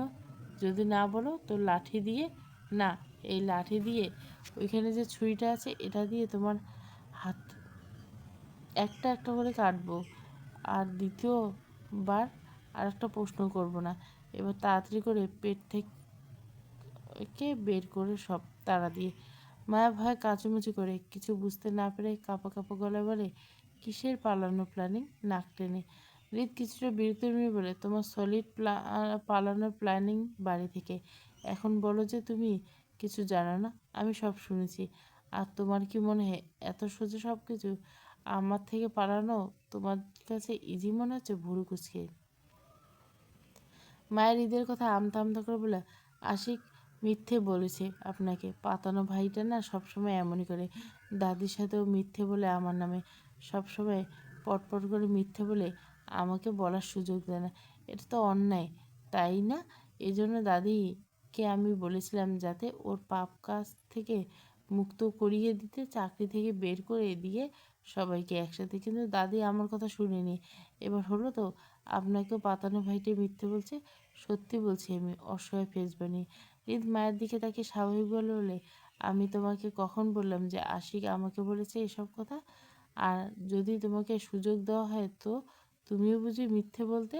মায়া নিজের মাথা নিচ করে দাঁড়িয়ে সুমিতে জানা, যার মানে সে সুযোগ পেলে বলতো। হৃদ কিছুটা উচ্চস্বর বলে, ইডিয়েট, তোমার পালানোটা এত সহজ নয়। আমি থাকতে তো নয়। তাই সব বাদ। খানিকটা থেমে আবারও বলে, অ্যাকচুয়ালি তোমার ভুলটা কোথায় জানো? আমার সামনে আসাটা। আসলে আসাটা ফ্যাক না, জ্বালানোটা ফ্যাক। তোমাকে কবে দেখেছি জানো? আমাদের বিয়ের ঠিক 3 দিন পর সকালে বাগানের মধ্যে সবার সাথে হেসে কথা বলছিলে আর কিছু একটা করছিলে। আর তুমি আমায় কবে দেখেছো জানো? 2.5 মাস পর। তাও আবার মার্কেটে। তোমার ফোন ভেঙে ফেলেছিলাম আমি। তোমার সাথে এমন করি কেন জানতে চাও না তুমি? তোমাকে সব জানাবো, কিন্তু যখন তুমি নিজেই আমার কাছে জানতে চাইবে, তার আগে নয়। আমার থেকে পালানোর রাস্তা আমি ঠিক সেদিন বন্ধ করে দিয়েছিলাম সব ক্ষেত্রে। তাই চাইলেও উঠতে পারবে না তুমি। সেই সব পথ বন্ধ তোমার জন্য। হৃদ কিছুক্ষণ থেকে থেকে আবারও কৌতূহল চোখে মায়াকে বলল, আচ্ছা, বিয়ের আগে কি কখনো কাউকে পছন্দ করতে মনে মনে? কারণ তোমার ছোট থেকে এই পর্যন্ত আসা পর্যন্ত আমার জানা প্রেম ভালোবাসা কি কখনো বুঝে উঠতে পারোনি তুমি। আর পারবেই বা কী করে? সারাদিন মায়ের আঁচল ধরে রাখলে তো আর পারার জায়গা নেই, তাই না? আর পড়াশোনার কথা তো বাদই দিলাম। এখন বলো মনের কথাগুলো, আমার সবটা জানা চাই। কি কাউকে পছন্দ করো মনে মনে? হৃদের কথাগুলো শুনে খুব সুন্দর করে নিজের মাথা উপর নিচ নাড়ায়, যার অর্থ হ্যাঁ, তার পছন্দ। পরে কিছুটা স্বাভাবিক করে বলে, মনে মনে না, প্রকাশ্যে পছন্দ করি আমি ওদেরকে। প্রেম করার জন্য দাদিও জানে। হৃদ রাগে চোখ মুখ কুঁচকে বলল, তোমার প্রেম করার জন্য কে কে আছে লিস্টে? একটু বলবেন নামগুলো? দাঁতে দাঁত চেপে মায়া কিছুটা চিন্তিত ছিল। অনেকে আছে, দাদাজান আশিক বাদে। বাকি 4 গার্ড, ড্রাইভার কাকু, বাগানের কাজ করা 6 জন বাগান কাকু, বাড়ির ভিতরে আরও ভালো কাকু 2 জন, সেফ কাকু, গেটের 2 জন দারোয়ান কাকু। সবাই আমার পছন্দের লিস্ট। ওদের সাথে প্রেম করব। মায়ের কথা শুনে হৃদ খানিকটা রেগে যায়। পারফেক্ট, সব কয়টা চাকরি শেষ। তো তোমার এত বড় লিস্টের থেকে 2 জনকে বাদ দিলে কেন? গায়ান আর আমারটা না হয় বুঝলাম, কিন্তু ওরা বাদ পড়লো কেন লিস্ট থেকে? দাঁতে দাঁত চেপে হৃদের কথায় মায়ের সোজা সাপটে কীভাবে করব ওনার? আমার ভাই হয়তো। আশিক আমার পাতানো ভাই, আর আয়ান আমার এমনি এমনি ভাই। তাই ওদেরকে লিস্টে নিতে পারি না, আর প্রেমও করতে পারবো না। হৃদ মায়ের কথা শুনে ভুরু উঁচু করে বলে, তোমার যাকে ভালো লাগবে সে সবার সাথে প্রেম করবে তুমি? হৃদের কথা শুনে আবারও সুন্দর করে নিজের মাথাটা উপর নিচ নাড়ে, যার অর্থ হ্যাঁ, পছন্দ হলে প্রেম করবে। মায়ের নাড়ানো দেখে হৃদ কিছুটা বিরক্ত নিয়ে বলে, সেই তো করার, ইডিয়েট। এখন আমি ছুরি দিয়ে তোমার পেট ফুটো করে সব প্রেম বের করব। তারপর পেট থেকে পরে ওই গরম পানিটা তোমার শরীরে ঢালবো। পরে তোমাকে আমার পেটে পুরবো। ভালো হবে না বলো? ভুরু উঁচিয়ে মা এতক্ষণ কান্না অফ থাকলো, এখন হৃদের কথা শুনে হু করে কান্না দেখে কাঁপা কাঁপা করলে বলে, প্লিজ আমাকে খাবেন না। আমাকে আপনার পেটে পুরবে না। ওইখানে আপনার গরম লাগবে তো? আমি আর আপনাকে জ্বালাবো না, ঝগড়া করবো না, সামনে আসবো না, কিছুই করবো না। তবু আপনার পেট ফুটো করে খাবেন না। আমার ভয় লাগে। হিচকে তুলে কান্না করতে করতে, তো আমি কি করব? আমি তো তোমাকে আজই খাবোই। আমার অনেক ক্ষুধা লেগেছে। কিছুক্ষণ থেমে কিছু একটা চিন্তা ভাবনা করে আবারও হৃদ বলল, তোমাকে ছাড়তে পারি যদি আমাকে বলো যে তোমার রাগ উঠলে কি করো সবার সাথে। তাহলে আমি ঠিক করব তোমাকে ছাড়বো কিনা। ভুরু কুচকে মায়া কান্না করতে বলে, না, আমি পারবো না দেখাতে। দেখলে আপনি আরও রাগ করবেন আমার সাথে, পরে আমাকে এমনি টুস করে গিলে ফেলবেন। হৃদ মায়ের কথা শুনে রাগে রিরি করতে করতে দাঁড়িয়ে পড়ে।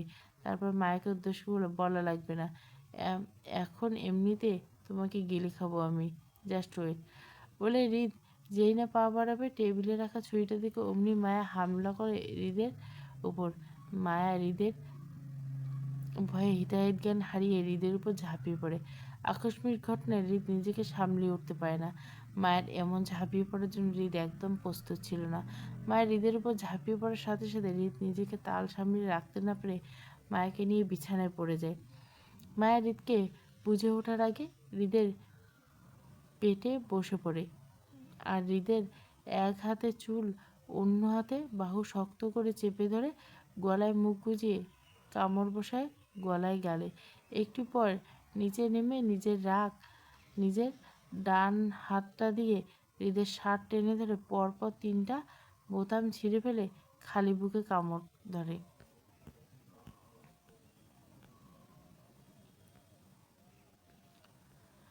বুকে তীব্র ব্যথায় হৃদ মায়াকে উল্টো ঘুরে বিছানার সাথে চেপে ধরে। এবার মায়া নিচে হৃদ উপরে। হৃদ মায়াকে বিছানার সাথে চেপে ধরে রেখে এক পলক নিজের বুকের দিকে তাকিয়ে থেকে আবারও মায়ের দিকে তাকায়, পরে ভুরু কুঁচকে বলে, এটা কি ছিল? মায়ের নিজেকে হৃদকে থেকে ছাড়ানোর জন্য নড়াচড়া করতে হৃদ মায়ের হাত দুটো আরও চেপে ধরতে বিছানার সাথে। মায়া অশ্রুসিক্ত চোখে কান্না মিশ্রিত গলা বলে, কামড়, নাক টেনে। হৃদ খানিকটা ঝুঁকে এসে মায়াকে বলল, তাই? আমিও তো জানি এটাকে কামড় বলে। তো তোমার কামড়, আমার তো কামড় কামড় খেলতে ইচ্ছে করছে, কি খাবো? মায়া ভীতু গলায় কান্না করতে করতে, আমি তো ইচ্ছে করে কামড় দিই নেই, এমনি এমনি কামড় খেয়েছি। আপনিই তো বলছেন এমনি এমনি তুমি কামড়াকামড়ি করো নাকি? আর আমি কখন বললাম তোমাকে কামড়াতে? ভুরু কুঁচকে হৃদ। তখন তো বলেছেন। আর আমি কারোর সাথে রাগ করতে পারি না। ভাইয়ের সাথে যখন ঝগড়া করতাম তখন ভাইয়াকে কামড় খেতাম রাগ করে, তাই তো আপনি বলাতে আপনাকে খেয়েছি। আর খাবো না, সত্যি বলছি, নাক টেনে। হৃদ মায়ার দিকে কিছুক্ষণ তাকিয়ে থেকে মায়ের বাম হাতটা ছেড়ে পরে মায়ের গালে আদুরে হাত বুলাতে বুলাতে আরও অনেকটা ঝুঁকে গলায় বলল, তোমার এই কামড়ের স্পর্শে কতটা ভেঙে গুলিয়েছে আমায়, কতটা পুড়িয়েছে আমাকে জানো? আজ পোড়ায় তোমার দেওয়া দাগ আজও আমার গলায়, মুছতে দেইনি আমি, বারবার ক্ষত করছি আমি সেই জায়গায়। আমার তোমার কাছ থেকে আসলে কী চাই তা তো জানি না আমি, তবে তোমার এতটা বুঝে গেছি যে তোমাকে আমার প্রয়োজন। আর যাই হোক, তোমাকে আমার কাছে আমার সাথে থাকতে হবে সারা জীবন। থাকতে তুমি বাধ্য, আমি বাধ্য করব তোমাকে। মায়া হৃদের কথায় কিছু বুঝতে না পারে ভয়ে ভয়ে নজরে তাকিয়ে থেকে হৃদকে উদ্দেশ্যে বলে, আমি দাদির কাছে যাব, আমি আপনার সাথে থাকতে চাই না, আপনাকে আমার ভয় লাগে না, আমি বাসায় যাব, দাদা দাদির কাছে আমাকে দিয়ে আসুন। মায়া হৃদের সাথে থাকতে চায় না চাওয়াটা যেন হৃদের শান্ত দৃষ্টিতে ভঙ্গিটা রাগে পানি হয়ে আসে মুহূর্তে। হৃদের আদরি হাতটা শক্ত করে আসে। মায়ের কথাগুলো শেষ করার সাথে সাথে তার কণ্ঠনালীটাও বন্ধ হয়ে আসে মুহূর্তে। আটকে আসা নিঃশ্বাসটাও ফেলতে পারছে না। মায়ের চোখের কার্নিশ বেয়ে জল গড়িয়ে পড়ে। হৃদ প্রচণ্ড রেগে শক্ত গলা বলে, আমার যা প্রয়োজন তা আমি নিজেই নিয়ে নেয়, কারো কাছ থেকে চাওয়াটা আমার হ্যাবিট। আর যেটা আমার তার দিকে কারো নজর পড়তে দেয় না। আমি তো তোকে রিকোয়েস্ট করছি আমার সাথে থাকার জন্য। আমি আমার কথা শুনিয়েছি তোকে, আর এই নিঃশ্বাসটা আমার দমেই চলছে তোর, তাই অবদ্ধ হওয়ার চেষ্টাও করবি না। তোকে পুড়িয়ে গুলিয়ে আবার নতুন করে তৈরি করবো আমি, বুঝেছিস? দাঁতে দাঁত চেপে বলে হৃদ মায়ের গলা ছেড়ে উঠে দাঁড়ায়, নিজের দুহাত দিয়ে মাথা চেপে নিজের রাগটা কন্ট্রোল করার চেষ্টা করতে থাকে। মায়ের হৃদের থেকে ছাড়া পেয়ে নিজের গলায় হাত দিয়ে কাঁচতে থাকে, হা করে নিজের আটকে আসা নিঃশ্বাসটা নিয়ে নেয়। মায়া নিজের অবাঞ্ছিত অবস্থা এবং অনেকটা সিটিয়ে যায় ভয়ে। হৃদ এমনিতে ভয় পায়, আর এখন হৃদ নিজেই মায়ের ভয়টা আরও এক ধাপ বাড়িয়ে দেয় তার এমন কাছে। মায়ের শোয়া অবস্থায় নিজের দুহাত মুখ ঢেকে শব্দ করে কান্না করতে লাগলো। মায়ের কান্নার শব্দ কানে আসতে হৃদ তার ঘাড় ঘুরিয়ে মায়ের দিকে তাকায়, পরে মায়াকে এক ঝটকায় শোয়া থেকে তুলে বসিয়ে আবারও টেনে নিজের কোলের উপর বসে। মায়া ছাড়া পাওয়ার জন্য ছোটাছুটি করতে হৃদ মায়ের দু হাত চেপে ধরে নিজের পেছনে নিয়ে মায়াকে নিজের বুকের সাথে মেশায়। পরে মায়ের হাত হৃদের পিছনে রেখে হৃদ নিজের দু হাত সামনে এনে এক হাত মায়ের পিঠে আর অন্য হাত মায়ের মাথায় শক্ত করে চেপে রাখে নিজের বুকের সাথে, যাতে করে মায়া কোনো নড়াচড়া করতে না পারে। হৃদ নিজেকে কিছুটা শান্ত রেখে মায়াকে বলল, আমি চাই না তোমার পাগলামোটা আমার রাগের নিচে চাপা পড়ুক। তুমি সব কিছু করতে পারবে, তবে সেটা আমাতেই সীমাবদ্ধ হবে। তোমার শুরুটা আমি, শেষটাও আমি। তাই এমন কিছু করবে না। তোমাকে করতে আমি নিজেই দেব না। তাই এমন কিছু বলো না যাতে তোমার সমস্যা হয়। হৃদ কিছুটা থেমে নিশ্চুপে নিজের দীর্ঘশ্বাস ফেলে আবার বলল, আমরা এখানে একদিন থাকবো, পরে বাসায় ফিরে যাব। আর তুমি এখন থেকে আমার সাথেই থাকবে সবসময়। ওই ফ্ল্যাটে তোমার থাকা হবে না। এবার সবটা আমি নিজেই বুঝে নেব। এখন চুপচাপ একটু ঘুমিয়ে পড়ো, আমি তোমার পাশের রুমে আছি। বলে হৃদ মায়াকে কিছু বলতে না দিয়ে বিছানায় শুইয়ে দিয়ে মায়ের চোখের পানি মুছে কিছু না বলে লাইট অফ করে দ্রুত রুম ত্যাগ করে নিজের রুমে চলে যায়। হৃদ চলে যাওয়ার পর মায়া বালিশে মুখ গুজে কান্না করতে লাগলো। আর হৃদের করা সবটা মনে পড়তে মায়ের কান্নাটা আরও বেড়ে যায়। মায়ের সব কিছু থেকে মুক্তি পেতে চায়, হৃদের থেকে মুক্তি পেতে চায়, তার করা অত্যাচার থেকে মুক্তি পেতে চায়, সব কিছু ছুটে ছুটে পালাতে চায়, অজানা রাজ্যে পাড়ি দিতে চায়, যেখানে হৃদ নামক কোনো আতঙ্ক থাকবে না মায়ের জীবনে। হৃদ কি পারবে মায়াকে আটকে রাখতে, নাকি মায়ের লাঘব টানবে হৃদ? টানা দুটানা ফিলিংসের মধ্যে সত্যি কি মায়া হারিয়ে যাবে, নাকি হৃদ মায়াকে আঁকড়ে ধরে রাখবে? সবটাই সময়ের সাথে বহমান। সময় তার গতিতে চলছে, আর তার সাথে চলছে মায়া, হৃদ আর আয়ানের জীবন। নিজের রুমের ব্যালকনিতে স্ট্রং হয়ে দাঁড়িয়ে আছে, দু হাত পকেটে গুজানো। আয়ান দৃষ্টি তার ঘুর অন্ধকার দূর আকাশের শূন্যে। সেখানে চোখ যায়, সেখানে শুধু অন্ধকার আর অন্ধকার, নিস্তব্ধতা ছেয়ে আছে চারিদিক। সাথে আয়নের মনটা বিষণ্ণতা ঘেরা, আর সব কিছু তার বিষাক্ত লাগছে, নিজেকে ভারী ভারী লাগছে। হৃদ মায়াকে নিয়ে যাওয়ার পর আয়ান কারোর সাথে কোনো কথা না বলে হাসপাতাল থেকে বের হয়ে নিজের রুমে ঢুকে আর বের হয়নি, কারোর সাথে কথাও বলেনি। তখন থেকে নিজের রুমে ব্যালকনিতে দাঁড়িয়েছে আয়ান, আর মনে মনে কিছু একটা ভেবে চলছে। হৃদ আমার বউ বলা কথাটা মেনে নিতে পারছে না আয়ান। এই সামান্য একটা ছোট্ট কথার জন্য আজ আয়ান হৃদকে থামাতে পারেনি, আর না পেরেছে মায়াকে হৃদের হাত থেকে মুক্তি করতে। এই কথাটা যেন আয়ানকে কুড়ে খাচ্ছে। আমার বউ, এই কথাটা কি সব? অন্য কিছুর কি কোনো মূল্য নেই? বউ তো নিজের হয়, অন্য কারো অধিকার থাকে না এতে, আর থাকতেও দেয় না। বউ সম্পূর্ণ নিজের অধিকার। এর জন্য হয়তো হৃদের কথাটা প্রতিবাদ করতে পারেনি। তাই এই সম্পর্ক লাঘবটা আনতে চায় আয়ান। যত তাড়াতাড়ি সম্ভব মায়াকে নিজের বউ বানাতে চায় আয়ান। অনেক হয়েছে এসব লুকোচুরি খেলা। এতদিন হৃদের ফিলিংসের দাম দিয়ে এসেছে ভাই হিসেবে, কিন্তু একবার মায়ের কথা চিন্তা করেনি। মায়ের ফিলিংস সম্পর্কে বা মায়া কি চায় কিছু জানতে চায়নি আয়ন, কিন্তু এখন সবটা জানবে আয়ন। মায়ের হৃদকে চায় না, তাই মায়াকে কোনো কালেই থাকতে দিবে না হৃদের সাথে। মায়াও সুখে চায়। আয়ান জানে হৃদ মায়ের সাথে খারাপ কিছু করবে না, এতে আয়ানের বিশ্বাস বিন্দুমাত্র কম নেই, বরং একটু বেশি। কিন্তু সমস্যা হলো হৃদ যদি রাগে কষে আবার আঘাত করে, তখন? আয়ান এমন সব চিন্তা ভাবনার মাঝে আরও একটি কঠিন কিছু চিন্তা করলো আয়ান, যার মাধ্যমে বদলাতে পারে মায়ের জীবন। এখন শুধু সময়ের পালা, সময় রং দেখাবে সময়ের সাথে। ড্রয়িং রুমে রাজকীয় সোফায় আলিশান ভাই বসে আছে, হৃদ পায়ের উপর পা তুলে, এক হাতে তার বন্দুক যেটা কপালে স্লাইড করছে, অন্য হাতে সোফার উপর রাখা। তার সামনে জড়সড় হয়ে দাঁড়িয়েছে মায়া, চোখ মুখ ভয়ের ছাপ স্পষ্ট, চোখ দুটো পানিতে টলমল। হৃদ মায়াকে ভয় দেখে এখানে দাঁড় করে রেখেছে। মায়া সকালে ঘুম থেকে উঠে ফ্রেশ না হয়ে এখানে দাঁড়িয়েছে দীর্ঘ 1 ঘন্টা যাবৎ হৃদের সামনে, কিন্তু হৃদের কোনো ভাবান্তর নেই। সে নিজেকে শান্ত রেখে হাতে থাকা বন্দুকটা নাড়াচাড়া করতে লাগলো। পরে হৃদ শান্ত দৃষ্টিতে ভঙ্গি রেখে নিজের হাতে বন্দুকটা কপালে স্লাইড করতে করতে মায়াকে উদ্দেশ্য করে বলল, বেশি কথা বলে আমার পছন্দ না, আর না কাউকে বলতে দাও। সো পয়েন্টে আসি। তোমার সামনে টেবিলের উপর কিছু পেপার আছে, ওগুলোর মধ্যে তোমার সাইন লাগবে, খুব সুন্দর করে সাইন করে দাও, কোনো কথা হবে না।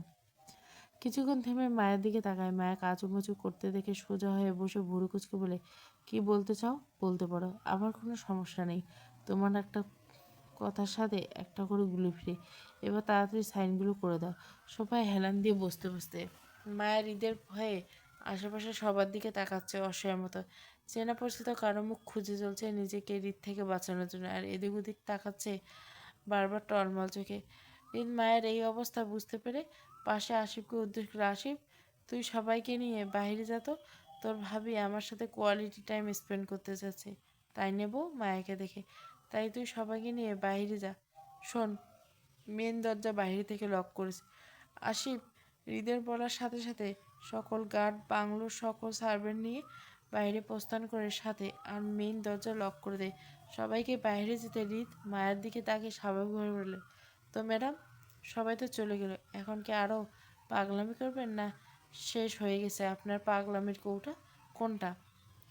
সবাই চলে যাওয়ার পর মায়ের কিছু বলতে পারেনি, শুধু অসহায়ের মতো চলে যাওয়ার দিকে তাকিয়েছিল। এতক্ষণ সবাই সবটা দাঁড়িয়ে থাকাটায় যতটা না ভয় কাজ করছিল, এবার মায়াকে রেখে চলে যাওয়াতে ভয়টা যেন আরও মায়ারকে জেঁকে বসে। এখন শুধু মায়ারই দেখা। রিত যদি মায়াকে কিছু করে তাহলে কে বাঁচাবে মায়াকে? এসব ভাবনার মাঝে মায়ের চোখ থেকে নীরবে অঝোর ধারা জল পড়তে থাকে, আর সেটা মায়া বারবার নিজের হাত দিয়ে মুছতে লাগলো মাথা নিচু করে, কিন্তু জায়গায় থেকে কোনো নড়াচড়া করছে না। মায়ের কোনো ভাবান্তর না দেখে হৃদ ভুরু কুঁচকে মায়াকে কিছুক্ষণ দেখে সোজা বসে টেবিলের উপর রাখা পেপারসগুলো মায়ের দিকে এগিয়ে দিতে থাকে। তো ম্যাডাম, কি জানতে চাই এই পেপারগুলো কিসের? এটা তোমার মুক্তিপত্র বলতে পারো। আমার থেকে তোমার না মুক্তি চাই, এগুলো তোমার মুক্তি পেপার। এই পেপারগুলোর মধ্যে লেখা আছে যে আমি তোমাকে আর ভয় দেখাবো না, তোমাকে দাদা দাদির কাছে দিয়ে আসবো আজকের ভিতর। এখন তুমি সাইন করে দিলে তোমার মুক্তি পাওয়াটা কনফার্ম।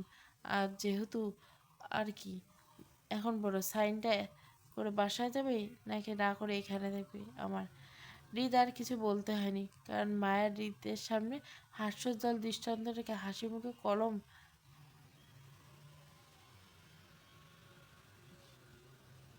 নিয়ে বসে আছে। চোখে জল, ঠোঁটে প্রাপ্তির হাসি, চোখ দুটো খুশিতে চকচক করছে। সে হাসিটা বজায় রেখে মায়ের হৃদকে বলল, আমি সবগুলোতে সাইন করে দিলে আপনি আমাকে আর মারবেন না তো? আমি বাসায় ফিরে যেতে পারবো? আপনি বলেন কোথায় কোথায় সাইন করতে হবে। হৃদ মায়ের কোনো কথার উত্তর না দিয়ে এক একটা করে পেপারসগুলোর মধ্যে মায়ের সাইন করে দেয়। পরে পেপারসগুলো ভালো করে চোখ বুলিয়ে মায়ের দিকে এক পলক তাকে মায়াকে কিছু না বলে নিজের রুমের দিকে পা বাড়ায় পেপারসগুলো নিয়ে। বাংলো সুইমিং পুলের সামনে দাঁড়িয়েছে হৃদ, মনের মধ্যে হাজারো চিন্তা ভাবনা। হৃদ কি একমাত্র জানে আজকে মায়ার সাথে যা করেছে তা করাটা জরুরি ছিল, আর জরুরি না থাকলে সেটাই করতো হৃদ। আজকের পর হয়তো মায়ের দেহটার সাথে সাথে নিঃশ্বাসটাও এখন হৃদের নামে করা, যেটা মায়াও নিজেও জানে না। তারপর দুই পা ঝুলিয়ে কনফিউজ হয়ে বসে আছি আমি, আর দুহাত জড়িয়ে ধরে আছি আমার মুনিটাকে। মুনিটা হলো আমার টেডি বিয়ারের নাম, যেটা আমার চেয়ে অনেক বড়। উনি যখন আমার পরিমা ভেঙেছিল তখন দাদাজান আমাকে এটা এনে দিয়েছিল, তখন থেকে এটাকে আদর করে মুনি ডাকি আমি। কিন্তু এই মুহূর্তে দৃষ্টি আমার পাশে থাকা দুটো স্পট কাতান শাড়ির উপর, একটা নীল অন্যটা কালো। শাড়ি দুটো কে আমার রুমে রেখে গেলো জানি না, তবে এই শাড়ি দুটো যে আমার জন্য তা বেশ বুঝতে পেরেছি আমি, কারণ শাড়ির সাথে একটা চিরকুট ছিল যেখানে কালো কালিতে ছোট্ট করে লেখা ছিল, তোমার জন্য হৃদ পাখি। আজ রাতে বাসায় একটা পার্টি আছে, দাদাজানের বিজনেস পার্টি, তাই এখন সবাই অনেক ব্যস্ত। তাই হয়তো দাদি শাড়ি রেখে গেছে আমার জন্য। তাই শাড়ি নিয়ে আমার কোনো ভাবান্তর নেই, না আছে মাথার মধ্যে কোনো ভাবনা চিন্তা। আমার সকল চিন্তাভাবনার জলাঞ্জলি দিয়ে শান্তশিষ্ট ভদ্রদেবের মেয়ে হয়ে বসে আছি আমি, কারণ আমি শত চিন্তা ভাবনার পরেও শাড়ি ঠিক করতে পারবো না। তাই আমার সকল চিন্তাভাবনা দূরে ঠেলে দিয়ে উঠে দাঁড়িয়ে পড়লাম। শাড়ি দুটো এক হাত ধরে অন্য হাতে আমার মুনিকে জড়িয়ে ধরে রেখে নিয়ে উদ্দেশ্য দাদির কাছে যাব। নিচে নামতেই চোখ পড়লো জাঁকজমকপূর্ণ সারা বাড়ি ডেকোরেশন করা হচ্ছে পার্টির জন্য। আমি সেসবে মন না দিয়ে দাদিকে খুঁজে চলছি এক মনে। সারা বাড়ি ঘুরঘুর করে দাদিকে কোথাও খুঁজে না পেরে ক্লান্ত হয়ে গাল ফুলে বসে পড়লাম সোফায়, মুনিয়াকে এক হাতে জড়িয়ে। মুনি আমার থেকে বেশ বড় হওয়াতে আমার পাশে সোফায় বসে ওর কাঁধে মাথা রেখে গোল গোল চোখে সামনে সব কিছু পর্যবেক্ষণ করলাম। হাতে দুটো শাড়ি সামনে টেবিলে রেখে দিলাম। কিরে অসহায়ের মতো চেয়ে আছিস কেন? কি দেখছিস? পাশ থেকে কারো কণ্ঠ শুনে আমি তাকালাম। ঘাড় ঘুরিয়ে তাকাতে চোখে পড়লো নিয়ে আপু, তার পাশে দাঁড়িয়ে আছে ফিয়া। দুজনে হাসি মুখে দাঁড়ানো আমার পাশে।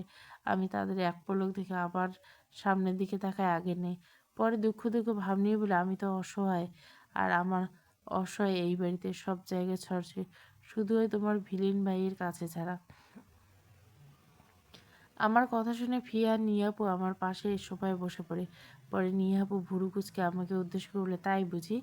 তাই এই অসহায়তেও আমার ভিলের মেয়ের কাছে যেতে পারে না কেন শুনি? আমি নিহাপুর দিকে না থেকে বললাম, তোমার ভিলেন ভাইয়ের ভয়ে আমার অসহায়বোধটা তোমার ভিলেন ভাইয়ের কাছে গেলেই উনি কামড় দিবে। তোমার ভিলেন ভাই শুধু কামড় আর কামড় খায়। আমার এমন কথায় নিহাপু অবাক হলো। কি বলিস মা? রিত ভাইয়ে কি কামড়াকামড়ি করে নাকি? কই, আমি তো দেখিনি। হুম, সত্যি রিত ব্রো কামড়াকামড়ি করে। ফিয়া অবাক হয়ে। আমি নিহাপু আর ফিয়াপুর কথায় মাথা উপর নিচ করলাম, যার অর্থে হ্যাঁ, উনি কামড়াকামড়ি করে। তারপর আপুর দিকে ফিরে এক স্বতঃস্ফূর্ত গলা বললাম, হুম, কামটুস ভাইয়ে তোমার। তুমি কিছুদিন আগে তোমার ভাই আমার উপর ঝাঁপিয়ে পড়ে কামড় খেয়েছিল, পরপর 3টা কামড়। একটু পর একটু কান্না করিনি, শুধু চুপচাপ শুনছিলাম। তোমার কামটুস ভাই আমার ঘাড়ে কামড় খেয়ে রক্ত চলে এসেছিল। হুম, আমি সত্যি বলছি। তাই বুঝি? ঝাঁপিয়ে পড়ে কামড় খেয়েছিল তোমাকে? তোমাকে পাশ থেকে আমাকে এমন প্রশ্ন করতে আমি না তাকে ভাবলেজিনভাবে উঠলাম। হুম, তা তোমার ঘাড়ের কামড়ের দাগগুলো কি আছে নাকি আবার করতে হবে? এমন সব কথা শুনে আমি একটু নড়েচড়ে ফিয়াপুর দিকে তাকাতে আপু আর ফিয়া বিধু ফেসটা চোখে পড়লো। ওরা আমার দিকে ভয়ে ভয়ে নজরে তাকিয়েছে। আমি তাদের ভয়ে ভয়ে নজরে তাকিয়ে থাকতে থাকতে কৌতূহল চোখে তাকিয়ে বলে, নেই তো, শেষ হয়ে গেছে পরের দিন। আর তুমি কি তোমার ওই ভাইয়ের মতো কামটুস পাটি নাকি? হুম, আচ্ছা আপু, আমি কি তোমাদের পেটে কথাগুলো শুনতে পাই? দেখো তো, তোমার ঠোঁট নড়ছে না, কিন্তু আমি তোমার কথাগুলো ঠিক শুনতে পাচ্ছি। আচ্ছা আপু, আমি কি এখন মহাবিজ্ঞানী হয়ে গেছি সব? আমার কথা শেষ করার আগে আবারও পাশ থেকে কারো কণ্ঠ পেয়ে চমকে উঠলাম আমি। আর সাথে সাথে ঘাড় ঘুরিয়ে কথা বলার ব্যক্তিদের দেখে ভয়ে চুপসে গেলাম। কারণ আমার সামনে দাঁড়িয়েছে আমার গুণধর স্বামী, এক হাতে একটা কালো মোটা ফাইল, অন্য হাতে পকেট গুজনো, ভুরু কুচকে আমার দিকে তাকিয়েছে। আর তার পাশে দাঁড়িয়েছে আমার দাদাজান। হয়তো তারা দুজনে বাইরে থেকে ফিরছেন একসাথে। আর উনি যে আমার সব কথা শুনছেন তা স্পষ্ট কোথায় বোঝা যাচ্ছে। এখন রাগ, দুঃখ, কষ্ট নিজের মাঝে চেপে রাখতে না পেরে ওনার দিকে তাকিয়ে ভ্যাবা করে জোরে কান্না করে দিলাম। পরে কান্না করতে করলাম, আমি তো কথাগুলো এমনি এমনি বলছি, সত্যি বলছি। আর আমি আপুকে বলেছিলাম কথাগুলো, আপনি কেন শুনছেন? কেন শুনলেন? নাক টেনে টেনে। আমার এমন আকস্মিক কান্নার উপস্থিতি সবাই ভ্যাবাচাকা খেলেও উনি আমার দিকে তাকিয়ে থেকে উনি শান্তভাবে আমার দিকে তাকিয়েছে। আর দাদাজন দৌড়ে এসে আমার পাশে বসে আমাকে এক হাতে জড়িয়ে ধরে চোখের পানি মুছতে মুছতে বলল, তোর কথা শুনবে না সোনামা, তুই আর কান্না করিস না, আদুরি গলায়। দাদাজনের কথায় আমার কোনো পরিবর্তন হল না। আমি কান্না করতে লাগি। শুনছেন উম, তো আমার সাথে সবসময় এমনই করো তুমি। আমার কান্না করতে করতে কথাগুলো বলে দাদাজনকে বলছিলাম আর ওনার দিকে তাকাচ্ছিলাম, কিন্তু হঠাৎ করে মাঝপথে আমার কথা ও কান্না দুটোই অফ হয়ে যায়। আমার চোখ দুটো বড় হয়ে আসে সামনের দৃশ্য দেখে। আমার সাথে বাকি সবার চোখ বড় বড় হাঁ করে তাকিয়েছে, কারণ এই মুহূর্তে এমন কিছু কেউ মোটেও আশা করেনি। কারণ ওনাকে অতি অত্যাধুনিক সুন্দর রমণী আষ্টেপৃষ্টে জড়িয়ে ধরেছে। উনি আমার দিকে তাকিয়ে এমন সময় হঠাৎ করে মেয়েটা ওনাকে জড়িয়ে ধরল। উনি কিছু বুঝে ওঠার আগে এমন ঘটনা ঘটে, এতে সবার চোখে ঘোর আপত্তি থাকলে আমার চোখে বেশ কৌতূহল। উনি বিষয়টা বুঝতে পেরে প্রচণ্ড রেগে মেয়েটাকে বাহু শক্ত করে চেপে ধরে নিজের বুক থেকে উঠিয়ে জোরে ধাক্কা মারে। আর সাথে সাথে মেয়েটা ছিটকে পড়ে কিছুটা দূরে। মুহূর্তে ওনার চোখ দুটো রক্তের মতো লাল হয়ে এসে চোখ মুখ শক্ত করে মেয়েটার দিকে তেড়ে যেতে আমি গিয়ে সামনে দাঁড়াই। উনি আমার পেছনে আরও মেয়েটাকে সামনে।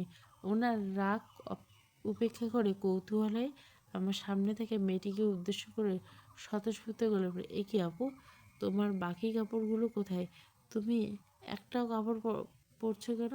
আর তোমার বাকি 3 কাপড় কোথায়? তুমি কি বাকি 3 কাপড়গুলো পরতে ভুলে গেছো? আমার এমন কথায় সবাই ছোট ছোট চোখ করে আমার দিকে তাকায়, আর নিহাপু ফিয়াপু দৌড়ে আমার কাছে আসে।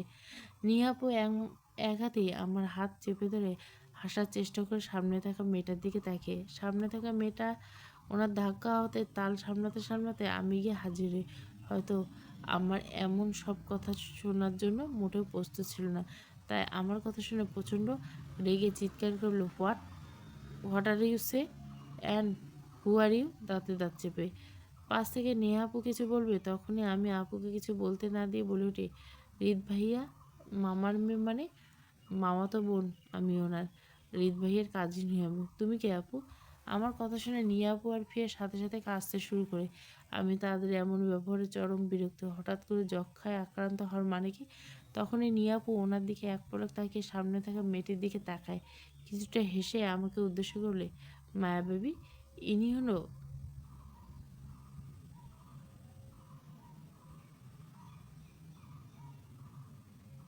ডলি মির্জা, রিত ভাইয়ের একমাত্র মামাতো বোন। হেসে চোখ বাঁকা করে ডলি নামের মেয়েটা ভুরু কুচকে বলে, নিয়া কেউ, হুইসি?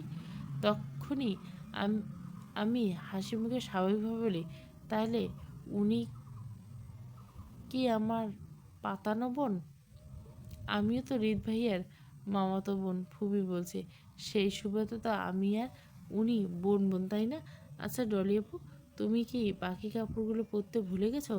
আর তোমার একটা কাপড়ের বাকি অংশগুলো কোথায়? তুমি কি ছোট বাচ্চা কাপড় পরে ফেলছো ভুল করে? দেখো আমি কিন্তু 4 কাপড় পরছি। নিয়া আপু তুমি কয় কাপড় পরছো? আর ফিয়া আপু তুমি কয় কাপড় পরছো? বলো ডলি আপুকে। দাদা যান আর রিত ভাইয়া আপনি? বাকি কথাগুলো বলার আগে ওনার হাতে থাকা ফাইলটা ফ্লোরে ছুঁড়ে মারে, পরে রক্তলাল চোখ নিক্ষেপ করে পাশে থাকা ডেকোরেশনের চেয়ারটা গিয়ে ফ্লোরে সজোরে আবারও আছাড় মারে। সাথে সাথে ভয়ে আমি সহ সবাই কেঁপে উঠি। ফ্লোর থেকে ভাঙা চেয়ারটা একটা বড় অংশ নিয়ে আমার দিকে তেড়ে আসতে লাগলো, আর আমি ভয়ে না দাঁড়িয়ে রইলাম জায়গায়। নজর কাড়া লাইটিং আর মুগ্ধকর পরিবেশ, সবাই ব্যস্ত সবার মতো। কারো হয়তো খেয়াল আছে অন্যের খবর নেওয়া। সবাই সবার মতো, সবাই দলে দলে গল্পে মেতে উঠছে, হাতে স্পটিং। বিজনেস পার্টি হওয়াতে ছেলেরা সবাই শ্যুট পরছে, মেয়েরা কেউ কেউ ওয়েস্টার্ন পরছে, গাউন জিন্স শর্ট ইত্যাদি পরছে। সন্ধ্যা থেকে পার্টি শুরু হয়েছে আর এখন বাজে রাত 9:45। ওনার এই প্রাণহীন পার্টি গত 2 ঘন্টা যাবৎ ড্রয়িং রুমে এক কোণায় দাদি সাথে অসহায়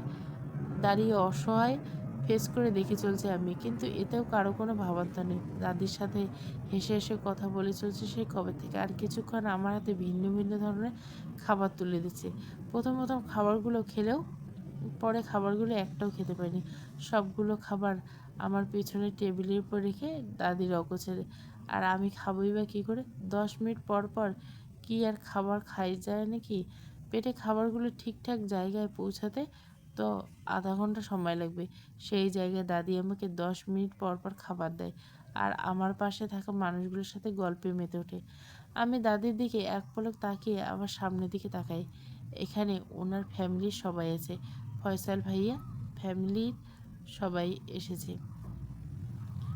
সবাইকে অনেক সুন্দর লাগছে। আয়ান ভাইয়া, ফয়সাল ভাইয়া, ফুপি, দাদাজান কালো স্যুট পরছে মেয়ে রেখে, আর নিহা আপু অ্যাশ কালারের গাউন পরেছে, ফিয়া পিঙ্ক কালারের গাউন, দাদি ফুপি শাড়ি পরছে, আর আমি শাড়ি দুটোর মধ্যে একটাও পরিনি, ইচ্ছে করে পরিনি। সাদা মধ্যে হালকা কাজের চুড়িদার পরছি, উনি সব সাদা পড়েছে। কাকতালীয়ভাবে আমাদের দুজনের কালার মিলে গেল, কিন্তু কালার মিলে গেলে আমাদের নজর মিলছে না একবারের জন্য। পার্টিতে আসার পর থেকে আমি এই নিয়ে অনেকবার ওনার দিকে তাকালাম, কিন্তু ভুল করে একবারের জন্য আমার দিকে তাকায়নি।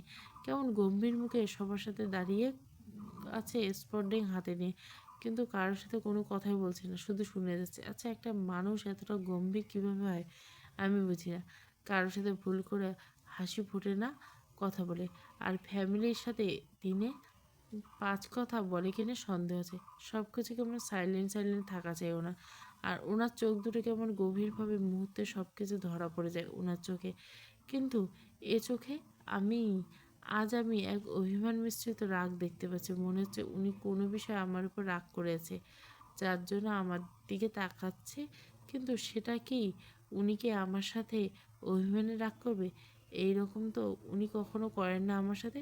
বরং আমার উপর নিজের সব রাগ নির্গমন করে। তাহলে আচ্ছা, উনি কি সকালে বিষয়টা নিয়ে রেগে আছে? বাপরে বাপ! সকালে মার খেতে খেতে বাঁচলাম। লাস্ট মোমেন্টে দাদা যেন আমার সামনে দাঁড়িয়েছিল আর ওনার হাত থেকে বাঁচিয়েছিল। আর আমি সকালের পর সারাদিন ওনার থেকে পালিয়ে ছিল এক প্রকার। কিন্তু কপাল আমার এত সহায়ক ছিল না, তাই ২-৩ বার ওনার মুখোমুখি হতে হয়েছে আমায়। এখন উনি শান্ত দৃষ্টি রেখে আমাকে এক পলক দেখে চলে যেতে সামনে থেকে। আর তখন ওনার চোখে কোনো রাগ বা অভিমান কিছুই ছিল না, সবটাই স্বাভাবিক। ওনার এমন রাগের কারণটা আমি বুঝতে না পেরে আবারও আমি মাথা তুলে ওনার দিকে আর আমি নিজের দৃষ্টি স্থির রেখে ওনার দিকে তাকিয়েছি। আমিও দেখতে চাই উনি কি সত্যিই আমার উপর রেগে আছে কিনা।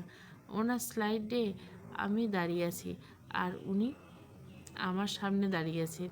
ওনার একপাশে আমি দাঁড়িয়ে আছি আর উনি আমার দিকে না তাকানোয় আমি এক মনে ওনার দিকে দেখে চলছি পলকহীনভাবে। আমি কিছুক্ষণ তাকিয়ে থাকার পর হুট করে উনি সাইড থেকে সামনের দিকে ঘুরে দাঁড়িয়ে পড়ে। এতে করে আমি ওনার পেছন দেখতে পাচ্ছি। উনি ঘুরে দাঁড়াতেই নড়েচড়ে উঠি আমি। উনি কি আমার এভাবে তাকানোটা দেখছেন? এতক্ষণ না হলে ওনার পাশে থাকা মানুষগুলোকে রেখে উনি শুধু একা ঘুরলেন কেন? এমন সব প্রশ্ন মনের মধ্যে আওড়াতে মনটা খুসখুস করে উঠল ওনাকে আরও ভালো করে দেখার জন্য। তখনই দাদি পাশ থেকে ফিয়ার পাশে গিয়ে বসলাম আমি, কারণ এবার ওনাকে আমি সামনে থেকে দেখতে পারবো তাই।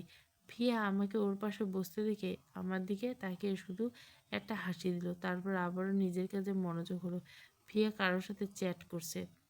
আমি শুধু হাসলাম। হাসি মুখে সামনে তাকাতেই আমার হাসি মুখটা হাওয়া হয়ে গেল, কারণ ডলি অপু হঠাৎ কোথা থেকে দৌড়ে এসে আবার জড়িয়ে ধরে গালে একটা স্পট কিস করলো। সাথে সাথে উনি ভ্যাবাচ্যাকা খেয়ে গেলেন। ওনার সাথে দাঁড়িয়ে থেকে সবাই হা হয়ে দাঁড়িয়ে আছে। একবার ওনার দিকে তো একবার ডলি অপুর দিকে তাকাচ্ছে ভয়ে ভয়ে। উনি মুহূর্তে রেগে দাঁতে দাঁত চেপে ডলি অপুর দিকে তেড়ে যেতে আমাকে গোল গোল চোখে আরও হা করে তাকাতে দেখে থেমে যায়। আর কিছুক্ষণ চুপ থেকে অনেকটা হাসি মুখে বলল, baby, you are looking so beautiful. Wow, you is to you why I am waiting for you. ওনার এমন কথা শুনে আমি সহ ওনার পাশে থাকা লোকগুলো অবাকের উপর অবাক হয়ে হা হয়ে তাকিয়েছে, যা বোঝার চেষ্টা করছে কি বলছে। আচ্ছা, উনি কি ডলি আপুকে লাভ করেন? কিন্তু উনি তো নিজেই বলেছেন উনি কাউকে ভালোবাসেন না, তাহলে এইভাবে কথা বলছেন কেন? আর বেবি বলছেন কেন? কেন উনি আমাকে মিথ্যে বলল? আর ডলি আপুর জন্য কি আমাকে মানতে পারছে না? আমার এসব চিন্তা ভাবনার মাঝে ডলি আপু খুশিতে আত্মহারা হয়ে ওনার দিকে আরও এগিয়ে এসে ওনাকে উদ্দেশ্যে বলে, ও মাই গড, লাইক সিরিয়াসলি দা এয়ারকে আমার জন্য ওয়েট করছে। আমার এত বছরের ভালোবাসা বুঝতে পেরেছে বেবি। তুমি আমাকে এতটা ভালোবাসো আমি বুঝতে পারিনি। ন্যাকা লজ্জা পেয়ে উনি খানিকটা তাচ্ছিল্য শুরু, ইয়া বেবি, আমি সত্যি বুঝতে পারিনি তোমার ভালোবাসা এত বেড়ে গেছে। জানলে আরও আগেই কমিয়ে দিতাম। যাই হোক, এখন বুঝতে পারলাম, তাই তোমার মনের আশা পূরণ করে দেবো আমি। তোমার জন্য সারপ্রাইজ আছে। ডলি আপু খুশিতে চোখ মুখ চকচক করো। সত্যি বেবি, তুমি আমার জন্য সারপ্রাইজ প্ল্যান করছো? আমি তো ভাবতে পারছি না। উনি ডলি আপুকে থামিয়ে দিয়ে বললাম, তোমার ভাবতে হবে না, তোমারটা আমি ভেবে রেখেছি অলরেডি। আর তুমি সারপ্রাইজ না নিলেও আমি দেবো। সুশীল, পার্টি এনজয় করো। বলে উনি ঘাড় ঘুরায় দাঁড়ায় আর ডলি আপু ওনার সাথে অনেকটা চিপকে দাঁড়ায়। ওনাদের দুজনের কথা শুনে আর এইভাবে সবার সামনে দাঁড়িয়ে থাকা দেখে ভুরু কুঁচকে এলো আমার। উনি কি সত্যি রিলেশনশিপে আছে? আমি কি একবার ডলি আপুর সাথে কথা বলবো এ বিষয়ে? আর যদি রিলেশনে থাকে, আচ্ছা, উনি কি ডলি আপুকে বিয়ে করতে চায়? তো আমার কি ওনার লাইফ থেকে চলে যেতে হবে? হয়তো যেতে হবে, কারণ এটাই তো হওয়ার ছিল। আমি সব জেনে শুনে বিয়েটা করছি, তাহলে আমার আপত্তি থাকার কথা নেই। ডলি আপুর সাথে ওনার সম্পর্কটাকে জেনেই চলে যাব আমি দূরে? আমি আর আমার কথা রাখবো, ওনাকে মুক্তি দেব। এমন সব চিন্তা ভাবনা করতে একটা দীর্ঘশ্বাস ছাড়লাম। আমার বসে থাকতে ভালো লাগছে না, কেমন সব অস্থির অস্থির লাগছে, সব কিছু কেমন দুটানায় ভুগছি। মনে করছি অস্থিরতা কাটাতে আমার কারোর সাথে কথা বলার প্রয়োজন। তাই নিজে শান্ত করার জন্য দাঁড়ালাম। উদ্দেশ্য দাদাজনের কাছে যাব। কয়েক কদম এগিয়ে আসতে সামনে এসে হাজির হয় অচেনা একটা ছেলে।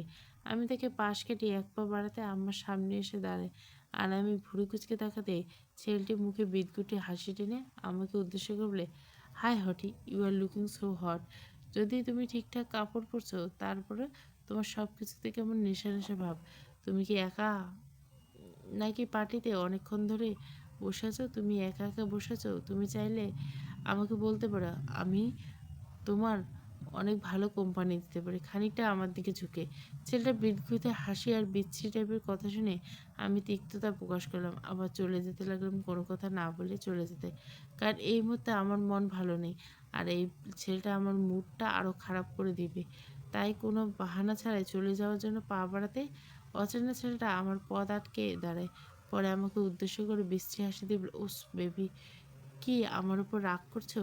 বেবি কিন্তু এখন রাগ করলে তো তাকে এখন যেতে দিব না আমি, কারণ বেবি এখন আমার চাই।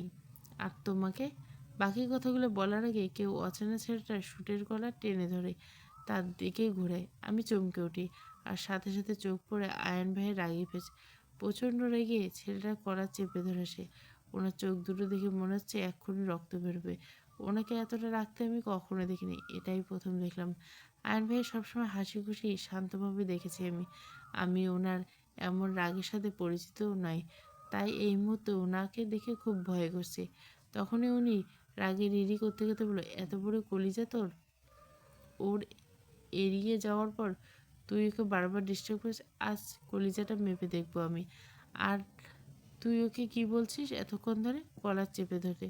হঠাৎ এমন কিছুর জন্য হয়তো ছেলেটা প্রস্তুত ছিল না, তাই আকস্মিক ঘটনায় বোকা বেনে যায় ছেলেটা। পরে যখন বুঝতে পারে কি হচ্ছে তার সাথে, তখন তার চেহারায় ভয়ের ছাপ ফুটে ওঠে, আর নিজেকে বাঁচানোর চেষ্টা করতে বলে, সরি সরি, আসলে আমি বুঝতে পারিনি।